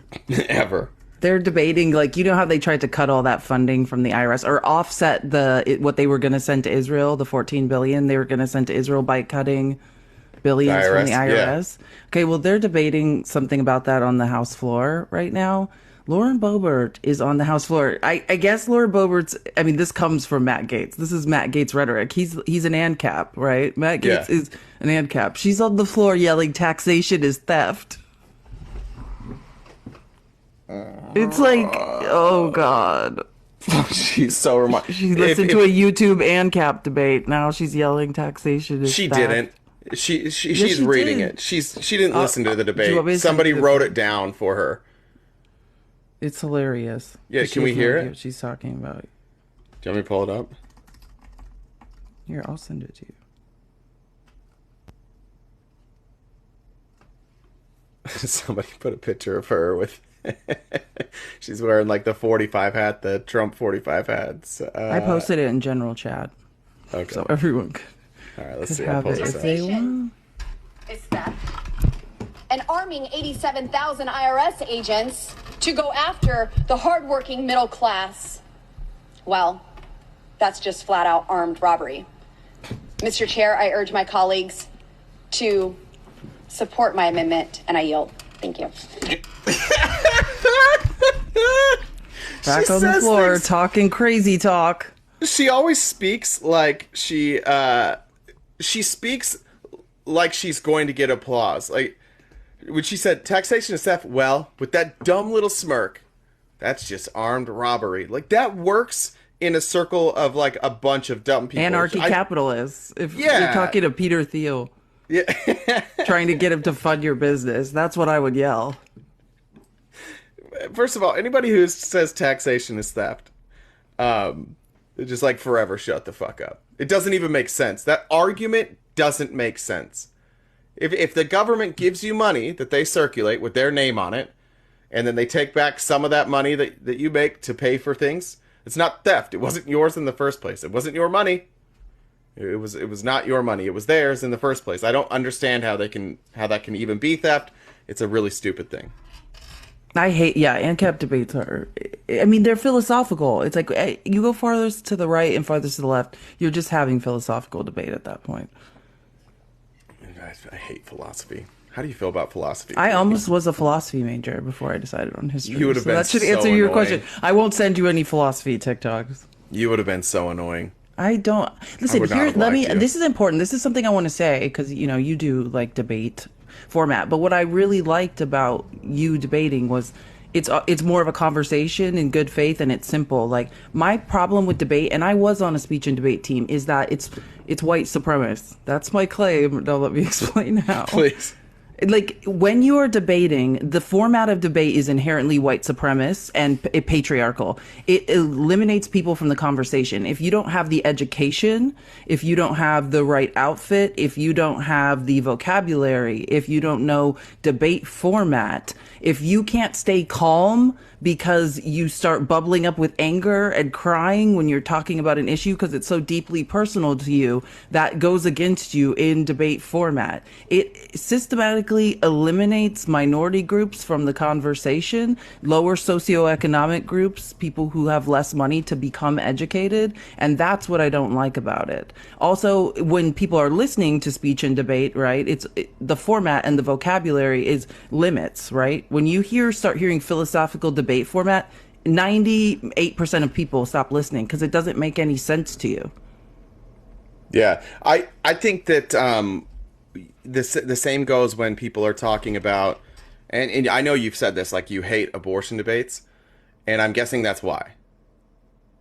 Because that's the point. So I want to discuss the real life issue today. I don't need to hear philosophical debate format about how white men want to best each other on Twitch, arguing about that's not going to help. That doesn't help anyone with a uterus. But you guys got a W that day. I don't want to debate to win. I want to debate for the good faith conversation that we should all be having.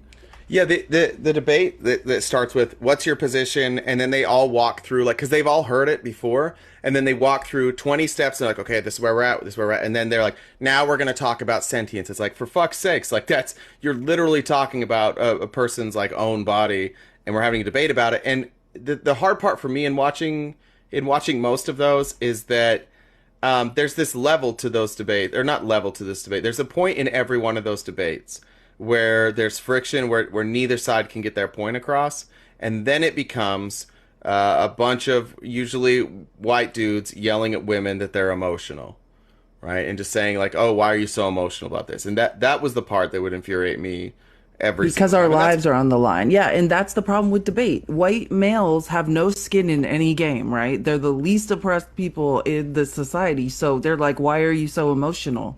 I'm in the trenches taking grenades while you're sitting here talking about sentience. Like this, you have the privilege of this not affecting you, and you're not living in fear.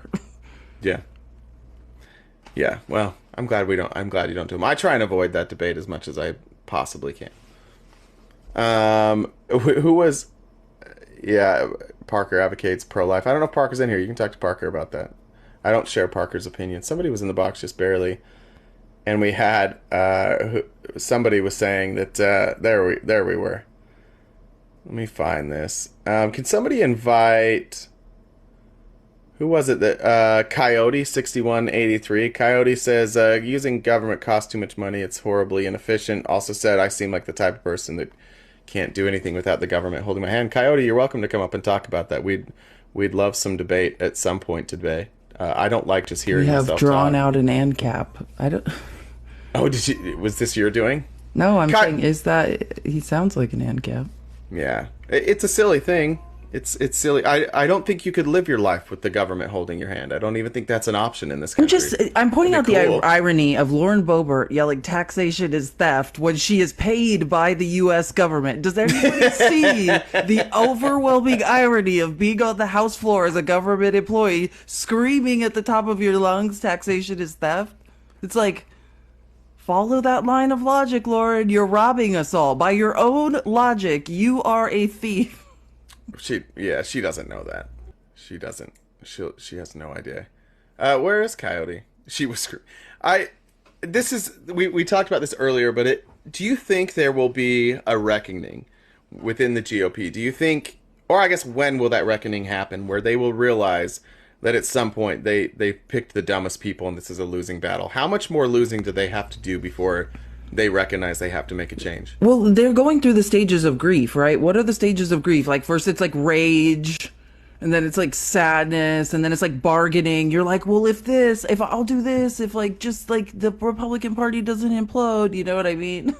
Yeah, so it's anger, bargaining. So are we at bargaining right now? Yeah, so they did horrible yesterday. It was election day yesterday. They did horrible, and they're on Fox today. The rhetoric seems to be, well, just because we did bad in local elections doesn't mean this isn't good for Joe Biden. You know, now they're trying to focus on everyone still hates Joe. It's like local elections are what matters. The Republicans' power lies in their holds on local legislatures, state legislatures, if you ask me. So now next is guilt. So where are they going to... Is the guilt... Oh, the white guilt is pervasive. That's what's going on. People are...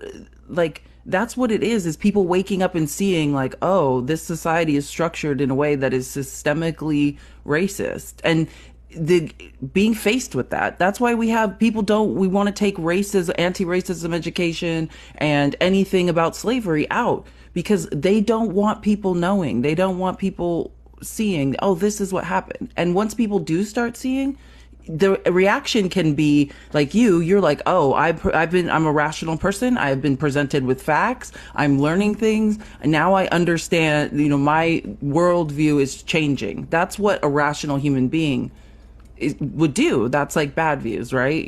I've been presented with facts. I'm changing my worldview. Now, the opposite side of that, and what we're seeing, the reaction to that is the far right. I've been presented with something that is jarring, that I don't know what to do with, so I'm going to react violently against that. I will violently work to conserve the way of life that I know, because people hate change. You have to force people kicking and screaming to change.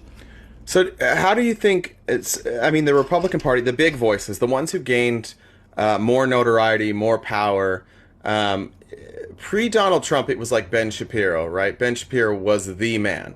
But now, during Trump, you've seen a huge rise from Charlie Kirk, from Matt Walsh, from now Tim Pool, who went from like, I'm a moderate to alt-right seemingly overnight. Candace Owens. There are all these people with a lot, Steve Bannon. There are all these people with real power within the GOP. And I don't see them conceding any of these points. I don't see them conceding on abortion. I don't see them conceding on even, like, they're doubling down now on gay marriage. I don't see them conceding when it comes to the rights of trans people. I don't know how this plays out. It's so different than a normal political party. It is fractured. It's about economics. You're talking about a deep-seated economic thing that has to do with capitalism. So what happened is, and I worked in advertising, so this is a well-known thing that a lot of people understand, is that the YouTube alt-right pipeline, that was a decision. That was an advertising, that was a revenue decision.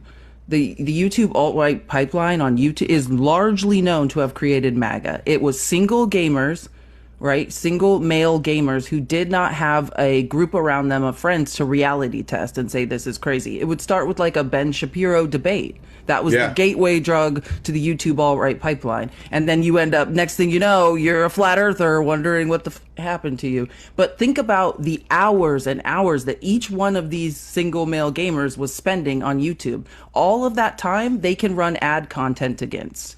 YouTube made billions and billions and billions of dollars off the creation of MAGA. Yeah. That was an economic decision that they made that was well known in the tech industry. That's Gamergate. where MAGA came from. Yeah, That's it. They cover that a lot in Mindfucked. Which have you read yet? No, I have not read God yet. damn it, Sorry, read it. I'm working on many books. Well, many read books. that one.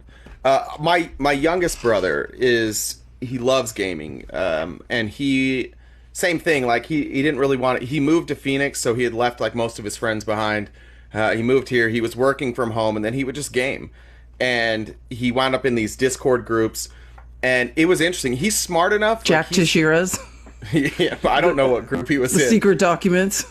That's but what Jack Teixeira did. He had a Discord. He was giving government documents to his friends. That kid that they caught. Yeah, I just don't know if he was in that one or not. I doubt it. But he's smart enough to. He's really, really careful about being indoctrinated.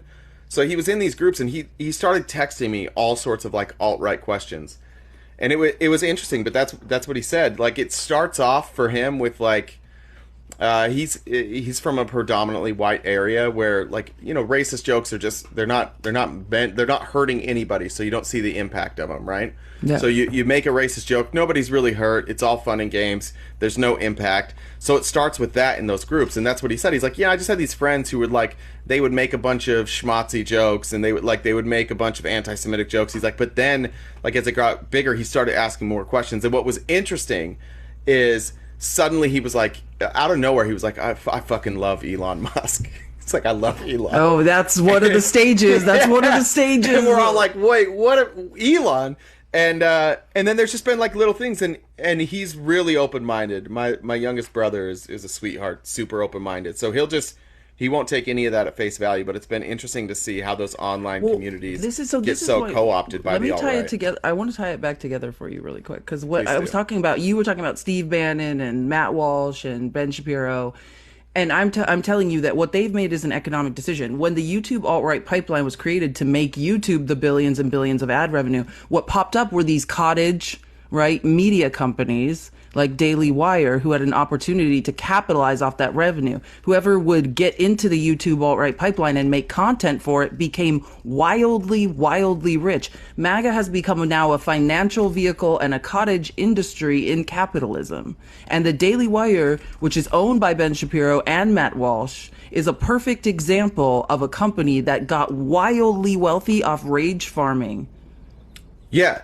I saw an interview recently with Ben Shapiro, and how he got the funding. Now, he got his money from Ferris Wilks, and if you guys want to do a deep dive into Ferris Wilks and see what he's funded and what he's all about, it's interesting that Ben Shapiro is funded by somebody who's so alt-right. Ben Shapiro, a very prominent and outspoken Jewish person, is funded by Ferris Wilks.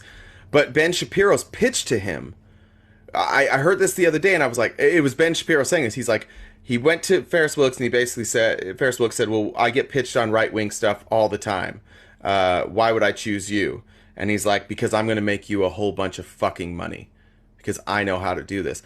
Daily Wire was not founded. It was not a pitch to educate people. It wasn't a pitch to promote policy. It wasn't a pitch to promote values. It was a pitch that I'm really fucking good at this and I'll make money. It was one of the most transparent Ben Shapiro moments I've ever seen. And I saw it on Twitter, where my Twitter is basically just a bunch of alt-writers, so I can see what they're talking about. And it had the music behind it. It was like a motivational video of Ben Shapiro just admitting that he's doing this entire thing for money. But yeah, if you want to look into old Ferris Wilks. Well, yeah, I mean, that's one of the reasons I got out of advertising. The higher up you go, specifically in digital advertising, like you have to throw out any ethics and morals that you have, because you're essentially reverse engineering outcomes for financial gain. You're saying, what do I want somebody to believe? And then you're reverse engineering a process that makes them believe that. Like the things working for Fortune 500 companies basically stripped me of my belief in America. And that's why I always talk about a Harvard study just came out and said, like, we always like to say MAGA's in a cult or whatever. It's across the political ideological spectrum. Nobody has free will anymore. All of our outcomes are reverse engineered by advertising, psyops. Do you want to talk about your exit? No. No. Okay. No, I can't. Legally. No, not specifically, right? You don't have to say where you're at, but do you want to? Can you vaguely talk about like? No, I don't. You don't talk about first rule of working in the tech industry. You don't talk about the tech industry. You are you crazy? You think I'm going to sit on this platform and talk about no? No. I was saying like more internally, like your internal battle. They that shut you had people's lives off. I was talking about more of your internal battle of like when you decided. Yeah. Sorry, I'm not asking you to spill the dirt on like tech industry. Never would. You never talk about a past employer, regardless. But definitely don't talk about someone that could flip a switch and shut your life off. Yeah. Yeah. So for me, I think for a lot of my life, like I realized I was asleep at the wheel. Like I just operated. Like I describe it like I was living in a video game. Like I could see myself as a third person. Like things didn't bother me. I did great in corporate America because that's what it is. It's like who can divorce themselves from emotions, morals, and ethics. And that's what I was great at doing. I was dissociated from life. And I think the farther along I went in the advertising industry and my job became to work directly with Fortune 500 companies and sort of create propaganda, if you will. I just started to see things that were grossly unethical, in my opinion. So yeah, and then I just started waking up. It's like once I started to see one thing, then you start to see another, then you start to see another, and it's like you can no longer push down what is bubbling up inside you, like the rage, the despair. The tech industry is 90% male, 10% female. Like that has a lot to do with some of the stuff going on, and I disappeared into South America.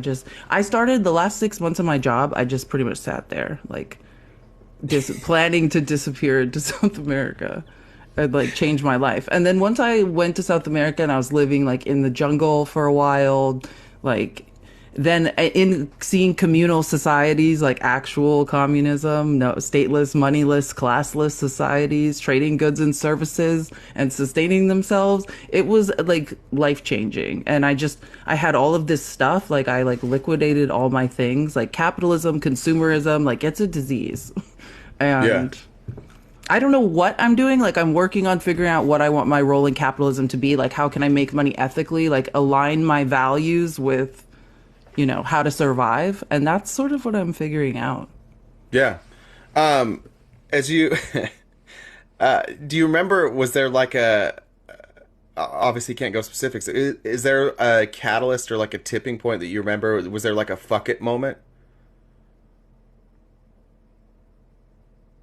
No, this is the thing about me. I think I live life by like a crazy philosophy. It's almost psychopathic. Like I have to be ready to lose it all at any moment. Cause like if you have nothing anyone can take from you, then no one can ever leverage you. So that's crazy. That's fucking insane. Well, I mean, it's very Machiavellian. You should read The Prince. All right. Yeah. I think that's why I think sometimes, at least my view from what I've heard from others, like when you run those lives with Nemo, you're running them on a Friday and Saturday night, which is like when the craziest people come out. And you guys get way crazier people than me. I get people in the morning who are relatively stable most of the time. But your ability to hear crazy shit and not react, like me, I'll get far more emotional than you, and your ability to do that, I think that probably is just like your life in corporate America, right? Like you've learned that behavior. That okay, well, if we're sharing some things about ourselves, this started when I was a child. Like I was raised in a very abusive system by malignant narcissists, and when you're raised like that, like so Trump is to me like a walk in the park. Trump is my mother. Like I know. Listen, I've already played this game. I already survived it once. Like you guys have no idea what you're in for. He's not going to stop until someone stops him. Just saying. But yeah, so when you are raised fundamentally, and this is why I'm so into psychology and I'm always reading psychological journals, when you're raised in an abusive system, like it becomes easier to survive in them. Like I say, I like to survive in chaos. Like when things are the worst, that's what I see opportunity and thrive. So it just comes with like, that's why I went to Division I athletics, another very abusive system. Yeah. That, you know what I an abusive system I could thrive in? Surprise! I'm great at it because I've done it since I was like my earliest memory. Coyote showed up. What's up, He does. Coyote? You might be. You're probably muted. I muted you because you had some background noise. Hey. Yeah, having connection issues. How you doing? Yeah, I got muted because they wanted me to get in the box. I kind of figured once I got in the box, people would complain anyways, so that's why I didn't opt to do that right away. But Felice was talking about... Yeah, it's just hard to hear you, brother. It's just so much background noise. All right. Come back up when you're pulled over. I really do want to talk to that person, but unfortunately, can't hear a goddamn thing. Sorry, Coyote. I understand what you're saying. Everybody's giving you shit that you wouldn't get in the box, but your audio's bad. It's not your fault. Come back later. There was our first. It's 11:52, and that was our first op. But I do think. Guys, tap the screen. Let's get to the For You page. Share the live with your favorite Republican. I do. It seems like your call out of the former president has led to something here. Well, yes, we did very well last night. We did great. The people that I handpicked, they lost because of Mitch McConnell, and I'm airing my grievances because of that. Mitch McConnell. What did old Tricky Mitch do that cost you guys the election last night? Well, you know, they embraced Mitch McConnell too much. It's very hard to get around Mitch McConnell. He seems like an easy guy to get around. He can barely move. That's true. That's so true. You're so true. And the thing is, what we did last night was we reinforced the MAGA brand. The MAGA brand is a losing brand, apparently, and we want to keep losing. And that's what we're doing. And we're losing so well. We've lost so many elections. If you look at what we did in 2016, it was magical. But then we lost in 2018, 2020, 2022, 2023. But don't worry, Donald Trump is running in 2024, and we're going to win big. We're going to win big because we've lost so much. It's time to win again. Is it possible that what you said was true? People got tired of winning. I remember in 2016 you said you guys are going to get so tired of winning. Is that possibly what happened? Well, a lot of people are tired of everything. You know, nobody knows tiredness like Donald Trump. We're very tired. And a lot of people, you know, say that we've worn off on them. We've given them bad juju, and so they don't like juju. Do you have anything? Oh, sorry. Do you have anything to say about your girlfriend/daughter testifying today? Well, I think she's very pretty. She's I would be dating her if she wasn't my daughter. And she's not as good looking as Felice. Wow, what a smoke show. There we go. What about me? I can't get a compliment over here? Well, RTP, you know, we don't like to have tendencies because the radical left will say that we are in support of them. But I would say that you are a very semi-attractive person, probably not as attractive as me, but that's hard because nobody does attractiveness like me. But wow, Felice, what a smoke show. So true. Don't tell Melania. Okay. Where is Melania? Well, like I said, she went to Walgreens like 3 weeks ago, and I haven't seen her since. It's actually longer than 3 weeks ago now. It's been probably close to 4 months. I have no idea where the hell she is. Do you know where she is? I have no idea. Well, my kids, they're in court. You know, Donald Jr.'s in daycare, and we had to take him out of daycare to send him into court. And now Ivanka is in court. And it's unbelievable that these people think that they can go against their father who raised them and throw him under the bus. Because if anybody throws people under the bus, nobody does it as well as Donald Trump. And shame on them for living in their father's image. It's very scary when you're on the other side of it. I've created monsters. I've raised monsters. And these people are total monsters. Felice, I understand what you're talking about. Your mother, she's a malignant narcissist, and we've raised a lot of monsters. Maybe you're a monster. I don't know, but It's scary. It's very scary right now. I'm very scared. Well, hey, I sent you a weighted blanket. I know that in times of trouble, oftentimes a weighted blanket can help you feel safe and secure. So I'm gonna let you go. If you could run out to Amazon, should have dropped it off. There's a weighted blanket there waiting for you at the front door, and I'm sorry that your daughter blew the case for you today. I apologize for that. That's devastating. Well, it's unbelievable. You know, she blew it, and wow, that's crazy. But the weighted blanket, that's from Jeff Bezos, the radical Washington Post. Yeah, he sends his love. Yes, and that is ridiculous. Why would you send me that radical blanket? Just put it on. It's gonna calm me down there, Mr. I need a lot of anxiety medication. So true. All right. Thank you, Mr. President. I'm gonna drop you now. We love you. Boom. Ripped him off. Did you see what she testified to today? Who? Ivanka. Oh, Ivanka. I read who is it? Lisa Rubin, who I follow her on Twitter. She gives like updates, but yeah, I mean, so one of the updates, not trying to save anyone but herself.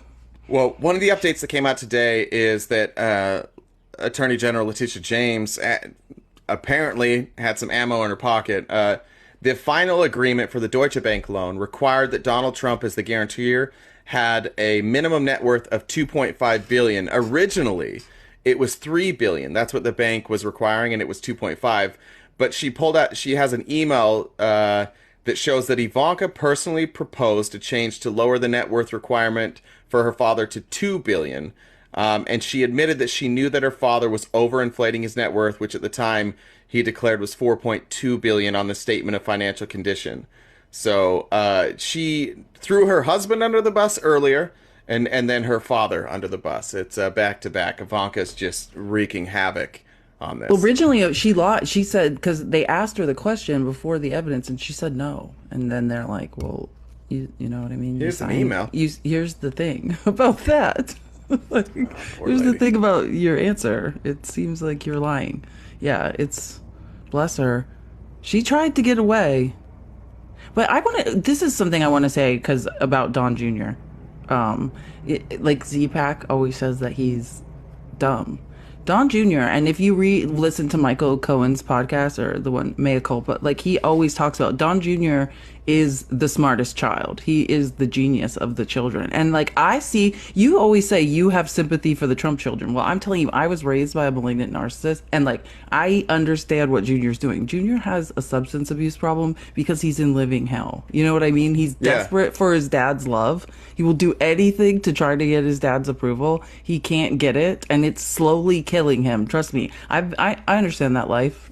Well, that's why Donald Trump became who he was. He couldn't get his father's approval. He wasn't. Yeah, and now he created another monster. But Don Jr. is highly intelligent. Like Michael Cohen always talks about how, and he is the one that is treated like a dog by his father.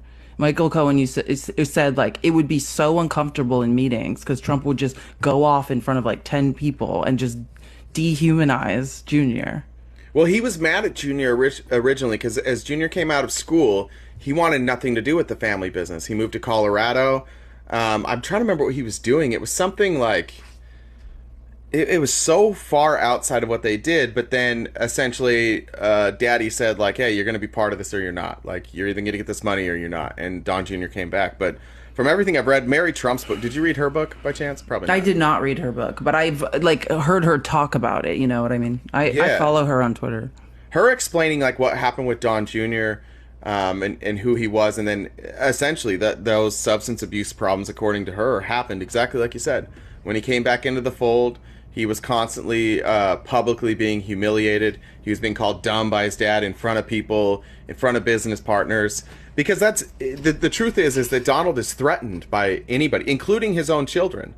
If his children get shine, I fully believe that's why he talks about his daughter the way that he does.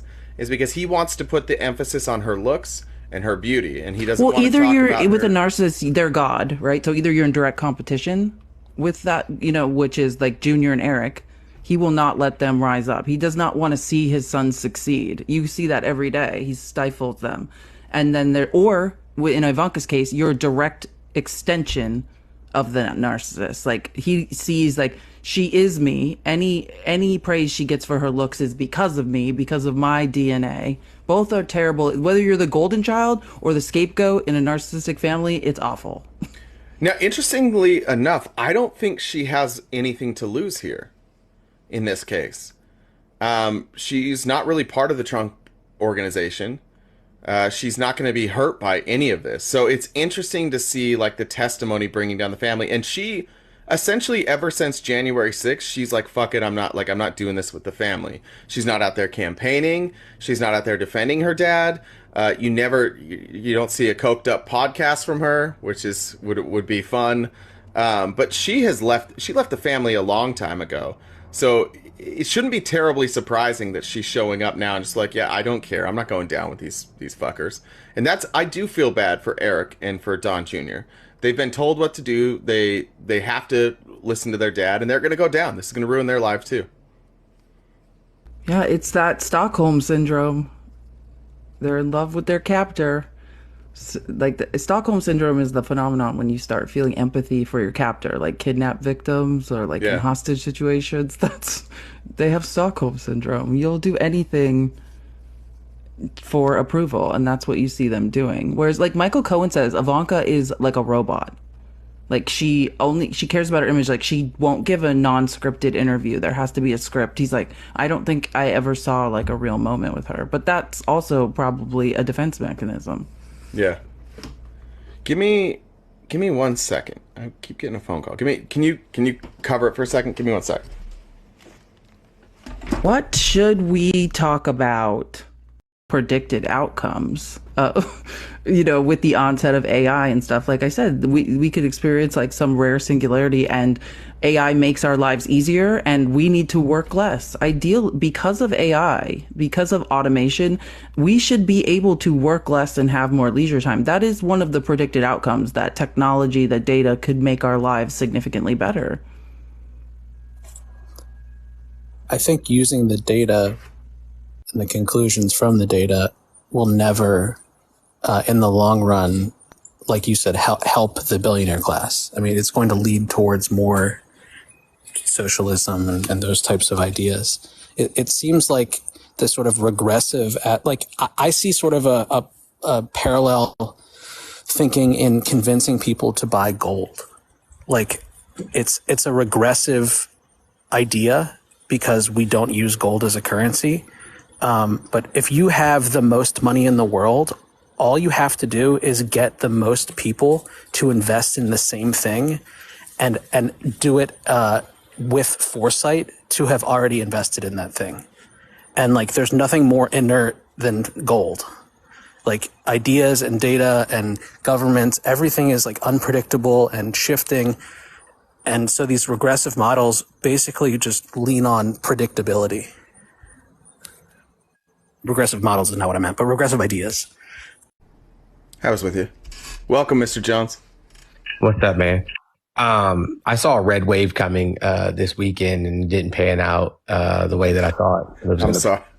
I'm sorry. You've got to be devastated. All it did was create a mess that I had to clean up. So there's that. Also, I heard that you eat boiled chicken with no seasoning. That's what I was told. Is this? Come on now. What the kind of shit is this?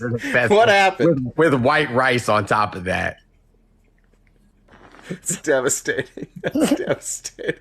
That's what I was told. Who's spreading these rumors? How dare you? Me. It's me that's spreading the rumors. I just want you to know that. Because somebody doesn't know how to check their messages. So I figured I'd make up some rumors about you. Since I have all this me again? I did. But even if you would have done what I told you to do in the message, I probably wouldn't have responded anyway. So I'll check the message because I've been busy. Oh, I'm sorry. I'm so bad. But look, see, other people are already catching on. They said that they heard it too, and that you also use Miracle Whip instead of like Dukes, which is a respectable spray. That's right. We don't use. Listen, for dinner every night, I'm doing boiled chicken. I'm doing white rice. Occasionally, if I want to spruce things up, I'll go with some steamed cauliflower. That's fucking yeah, but it is, and it's bland and it's white. That's my entire diet. Have you ever seen a piece of boiled chicken like once it's been boiled? Have you ever seen it?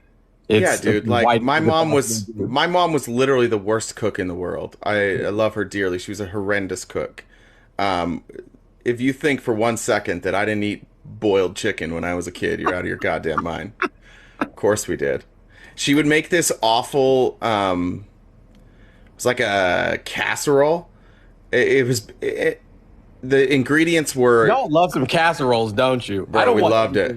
I don't want anything in casserole form. I really don't. I mean, yeah, clearly. It was rice, cream of mushroom soup, chicken, and then some pepper on the top. That was basically the entire thing. Yeah, it was that's the horrific. recipe on the can of soup. I was about to say that's on the back. Is that what? Yeah, that's probably what it was. Yeah, smothered chicken. It's on the back of the soup. Yeah, that's what I ate. Tuna on toast.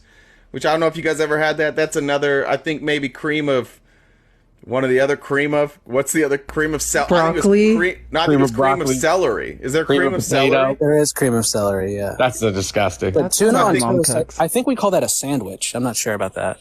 Yo, that shit, like, when you open those cans, it comes out like one gelatinous form. This is worse. You cook the chicken in cream of celery soup, and then you take toast, and you toast it, and you pour all that shit over the toast and you just eat it like that. I now call it shit on a shingle, but it was horrific, man. It's like cream chip beef, but you don't like beef. Well done steak. My dad was the only time he would cook was steak, but he doesn't believe in any red in the meat. So well done steak. Twice a year. That's not steak, bro. That's leather. That's disgusting. Correct. Twice a year we would splurge. My dad would take me. It was on General Conference, which is like a Mormon thing. There's this meeting on Saturday night twice a year where just the men go and you learn about how to be like a Jesus man or something. And then afterwards, he would take me to eat at Sizzler, and I would have a Sizzler steak. and that was just luxury for me. So no, I knew nothing about good food growing up. Never. Listen, when I was a kid, the place that I always wanted to go was called Chesapeake Bay Seafood House. And it was like a Sizzler, but for seafood. And that's where I asked to go for my birthday every single year. And as an adult, I tried it. And I was like, this is horrendous. Like, I ate this. But it was the bee's knees when I was a kid, though. I loved it. But I would load up my pockets full of jelly beans on the way out of Sizzler. That was the best part. From the ice cream bar. From the ice cream bar. Yeah. Definitely. What's up, Felice? I just wanted to talk about some case updates. Is that okay, really quick? Absolutely. I don't want to interrupt it. No, I was just going to ask how Trump's daughter did testifying against him today. Well, so that's one thing. So I just want to talk about. So this is 3 minutes ago. So Lisa Rubin, who's a lawyer and an MSNBC legal correspondent, she was saying, so they're back in session. And before Ivanka returns to the stand, Judge Engoron clarified that the email between Jared and Ivanka is admissible under New York case law. So the email where she was talking about deflating the value, you know what I mean? That she knew the company wasn't worth what you were just talking about. And so why? Because they emailed each other through work accounts. So in business accounts, they sent that she sent that email. She's not good. And then she reminds us, your annual reminder, don't email your spouse from a work email because that's admissible. I point out that this will be the second time that Ivanka has testified, you know what I'm saying, against her father. Once in the January 6th congressional hearings, and then today. Now today, I think we heard Letitia James' statement saying that she's going to try to distance herself from the Trump organization and any financial dealings. However, her emails. Well, I'm going to switch really quick then to the January 6th case, Jack Smith, Judge Tanya Chutkin case. So they're arguing back and forth right now. Chris Kise and Lou Solomon, who are the relevance of the document. Okay, hold on. I want to make sure I get this right. So this is the thing. So Trump has been hinting over and over in the media that he plans on or he's basically saying the narrative is, well, I had lawyers who gave me this advice to do this. You know what I mean? As far as, whatever. It was my lawyers. I did this on advice of counsel, which is a legal defense, advice of counsel defense. So Judge Chutkan today has ruled that he has until January 15th, 2024 to say whether he will use that as his defense, because this goes back to David. David saying he's going to become a leftist when Trump's found guilty. Well, that's because Trump has provided no discovery. Whatever your defense is, you need to show your evidence pre-trial, right? He hasn't submitted any discovery. So she's saying you have until January 15th, 2024 to say whether or not that will be your defense. And if it will, he must provide documents and communications he intends to use and any otherwise privileged communications relevant to proving or undermining that defense. So David, the proof, whatever proof you think Donald Trump has, which my theory is that it's very scarce, it's coming by January 15th if he's going to use the advice of counsel defense. Here's the part of, by the way, that New York case that nobody has really talked about. Trump had an accounting firm that did their accounting, Mazars or Mazars. Can't remember what it was, but they sent out a letter in 2022, basically when the attorney generals started this case, and they said they wrote a letter to the Trump organization and also to Letitia James, saying and again in 2022, we write to advise that the statements of financial condition for Donald J. Trump for the years ending 2011 to 2020 should no longer be relied upon, and you should inform any recipients thereof who are currently relying upon one or more of those documents that those documents should not be relied upon. We have come to this conclusion based in part upon the filings made by New York Attorney General on January 2022, our own investigation, and information received from internal and external sources. While we have not concluded that the various financial statements as a whole contain material discrepancies, based on upon the totality of the circumstances, we believe our advice to you to no longer rely upon those financial statements is appropriate. They quit. His accounting, the company that did his accounting, they quit because they couldn't stand behind any of this stuff. Right. And here's the thing, right? Oh, sorry. No, that's fine. Just really quickly. So here's the thing. When you ask Trump, you know what I'm saying, like, whose advice does he take? Like, who does he listen to? You know what I'm saying, when making decisions or determinations. And this was as president, he said, well, I have all the best ideas. I have great ideas. Remember, I know more than the generals. You know, I'm everything that is ever brought to him. He feels like he has the best information. He is the best source of information, that only his ideas are good ideas. Well, it makes it very hard for you to represent him in any fashion, whether it be an accounting firm, whether it be attorneys. That's why many attorneys won't touch him, with a 10-foot pole. I wonder what all of these attorneys that are currently representing him in these cases are thinking to themselves, like, because he quite literally, in the little press conferences afterwards, like yesterday, comes out and says, oh yeah, Mar-a-Lago, 18 million, it's worth 50 to 100 times that. Do you know if it was worth 100 times the 18 million that it was valued at? By one, he'd owe a shit ton of personal property taxes. So many. It would be more valuable than fucking all the Disney parks combined. Yeah. But in perpetual Delulu land. No, because Disney is woke, Mr. Jones. That's the thing. Being woke devalued Disney. The property. Correct. And being anti-woke increases the value. I didn't factor that into my equation. You didn't. And Disney is certainly not pro-LGBT. What they are is pro-worker, right? They want their workers to work. All they did was try to say, hey, we're not going to discriminate against a large part of our workforce for you, Ron DeSantis. And as a result of just being like, hey, we want our workers to be able to work. Now inside of the park, because I have season passes, I go there at least once a week. They have here, I'll just show you the picture. Hold on. You got me on a big enough screen. Let me hold on. You go to Disney once a week? At least, bro. God bless you. Hey, listen, man. There's a whole group of people that do this. This is like a thing. I'm a single dad. I guess I am too. I don't have Disney here. I have Saguaro National Forest. I go show my daughter some cactuses. I spent all day. You might have missed it yesterday, Mr. Jones. My daughter was on a live with me. Well, she just came in to say hi to me, and she told HVAC to eat shit, which was fun. But that's what I do. I love that for you. I love that for the both of you. Oh, you can't really see the top of it, but this is in the middle of Disney Springs. That's in the middle of Disney Springs. So they did that during Pride Month. And then hold on, there's another one. Let me see. Let me find the other one. I did tell her to say that. That's correct, Jackie. I told her to say it. She didn't say it on her own. I said say either eat way. shit. It's still great. Either way, it's still great. Still great. And then that is inside of Hollywood Studios.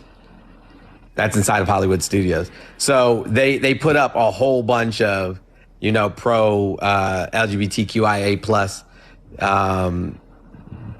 references or things inside of yes, I'm literally a Disney dad. I am a Disney dad. Look at those cute kids. All right, wait, are you Disney World or Disneyland? Disney World? You in Florida? I don't remember. Yeah, he's Florida. Florida? Okay, I lost him. Yeah, I'm in Florida. No, I forgot. I thought I turned off the camera. I actually turned off my mic. I'm a boomer. Take that, Discord. I'm not the only one. Yeah, I'm old as shit. I am old as shit. Well, we went through a whole live, almost now 3.5 hours with not a single person willing to come up in the box, Mr. Jones. It's a new record for me. It's the first time it's ever happened. That's crazy. Not actually, one person came up, but their audio sucked. Not even Thor? Not even Thor showed up today? Which is shocking because Felice is here, and usually Thor goes wherever Felice is. So I don't know. I don't know what happened. So I have a Thor. His name is Jay. Unfortunately, his name is Jay. His name is Jay as well. But he comes in every single day. I'm about to post a couple clips of him today. The best one yet is him telling me yesterday that he would absolutely. I said, if it was your daughter that said that this happened to her, I'm saying that she was assaulted, I'm saying in this dressing room, would you ask her what was she wearing and all these other questions that you've asked me today? And then he said, well, my daughter's a compulsive liar. Probably because she doesn't trust her dad. She can't tell her dad the truth. That's probably what happened. Yeah, Jay definitely needs to be on the watch list. The bro is scary. Send me all the J's. I've run off all of my opposition at this point. I can't even. It's like HVAC sometimes will come in, but even HVAC he's a little down these days. He lost his dream girl to bad views. He's surrounded now at this point. It's a true story. Yeah. Jay told us how his daughter turned him into the feds yesterday, which was funny as hell. That's why he doesn't. That's why. What? That's why he wouldn't believe her essay story. So yeah. Who's the compulsive liar of those two? Yeah. After he broke into her apartment. Well, yeah. Wait. Oh, Jay. Oh, give me all the Jay. I need Jay. Yeah, and then I still have to finish the werewolf saga, the Werewolf Diaries. I just went to therapy this morning, so I didn't have an opportunity to do so. Well, you're going to need therapy before you finish that. I think that's important. I think you need to be in a good place mentally before you continue the werewolf saga, because that's fucking insane. Yeah. Can I do a trial update while you guys are talking about werewolves? Absolutely.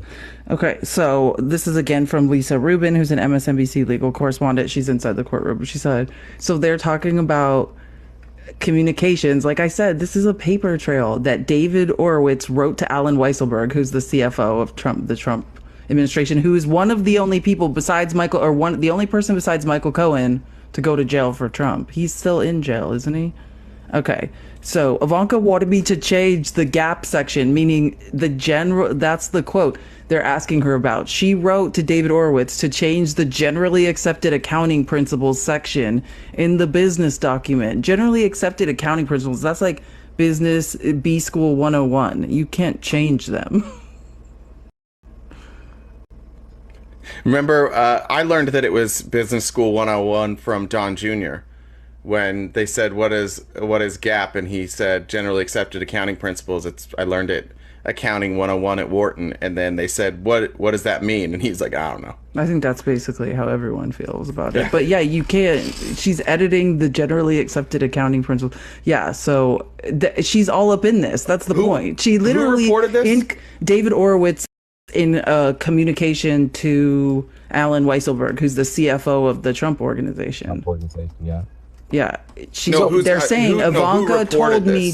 Oh no, this is on the stand. Oh, Lisa Rubin. She's in the courtroom. They're questioning Ivanka right now about it. So Ivanka's trying to be like, oh, I don't know, like I don't remember. I had nothing to do with this. Like it was my brothers and my dad. But they have lawyers' notes saying Ivanka is the one who's trying to get me to change these contracts and the language in the business documents.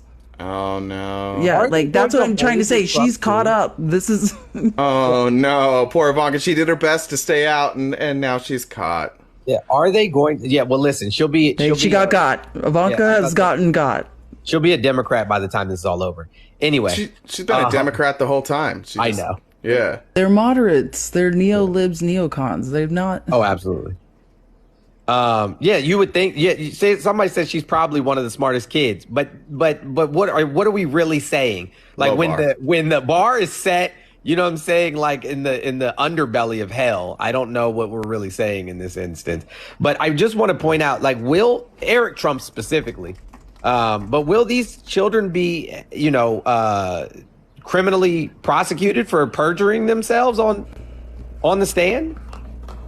They're saying, I mean, it's gray area because they're saying they don't remember. It's different than... Well, no. Eric Trump lied on the stand numerous times. I mean, we'll see. You could essentially, right? But this is a civil trial. I mean, at the end of the day, this is about the money.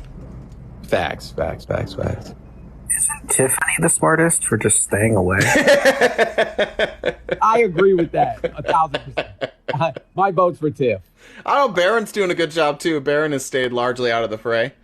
That's because his mom probably moved him to a desert, like a remote island. Yeah, she's in a secure location. Right, where he doesn't. No one knows where Melania and Barron are. Exactly that.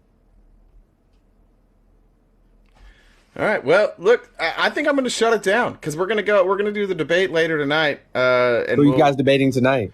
No, we're going to, Felice, myself, and Whisper are going to just, on YouTube, we're going to watch the RNC debate tonight because we hate ourselves. So we're going to subject ourselves to that. I hear you. Exactly. My depression was subsiding, so I really need to get back, into that despair and darkness. Well, yesterday I think was a bit of a win, you know what I'm saying, for humanity, the humanity of this country. We that impending red wave that we keep hearing about every single November seems to be nothing more than a fart in the wind. When you think about like actually what's happened with our country, we basically had a red moment in 2016, and that's it. Ever since Bush left, it's been largely moments for Democrats, and then you had this one moment in 2016 where Republicans looked like they were going to do something, and then I guess some of that carried over to 2018 when nobody had figured out that Trump was a fucking moron yet. But outside of basically that 2 to 3 year stretch, it's been all blue. It's a beautiful thing. Well, we got to keep it going. We got to keep the pressure on them. What is going on right now, in Palestine and Gaza is not a good look for America as a whole. To carry us into the future, we can both hold them accountable for their participation, but also advocate for progressive change. And I want to remind people of that. And with that being said, I bid you adieu. Amen. Thanks, Mr. Jones. Amen. My mic was muted. I was saying that. Hole, any last words before you're booted from this live forever? No, I appreciate your time. Thank you. Thanks, buddy. I love Hole. Can I be off this screen? Maybe. Let me see. I hate it. Well, you said I think I have to make mine bigger first. Hold on 1 second. There we go. There you go. And then I can do that. Any last words from you, Felice? No, just I'm looking forward to the debates tonight. I think I'm hoping it to be extremely unhinged. Like, this is going to be just their last PR, like, scream whatever you want. So. Yeah. It'll be on, if you're not following it, I think it's at RTPJ on YouTube. The link is in my bio in the link tree. You can check it out there. We said it was 6. It was a 6. It's 8 Eastern, Mountain. So yeah, 6 us. Our time 6. Whatever time we're in right now. 5 o'clock Pacific. We'll be there. Hopefully we have it all sorted out, but we'll see you guys then. I think Whisper's still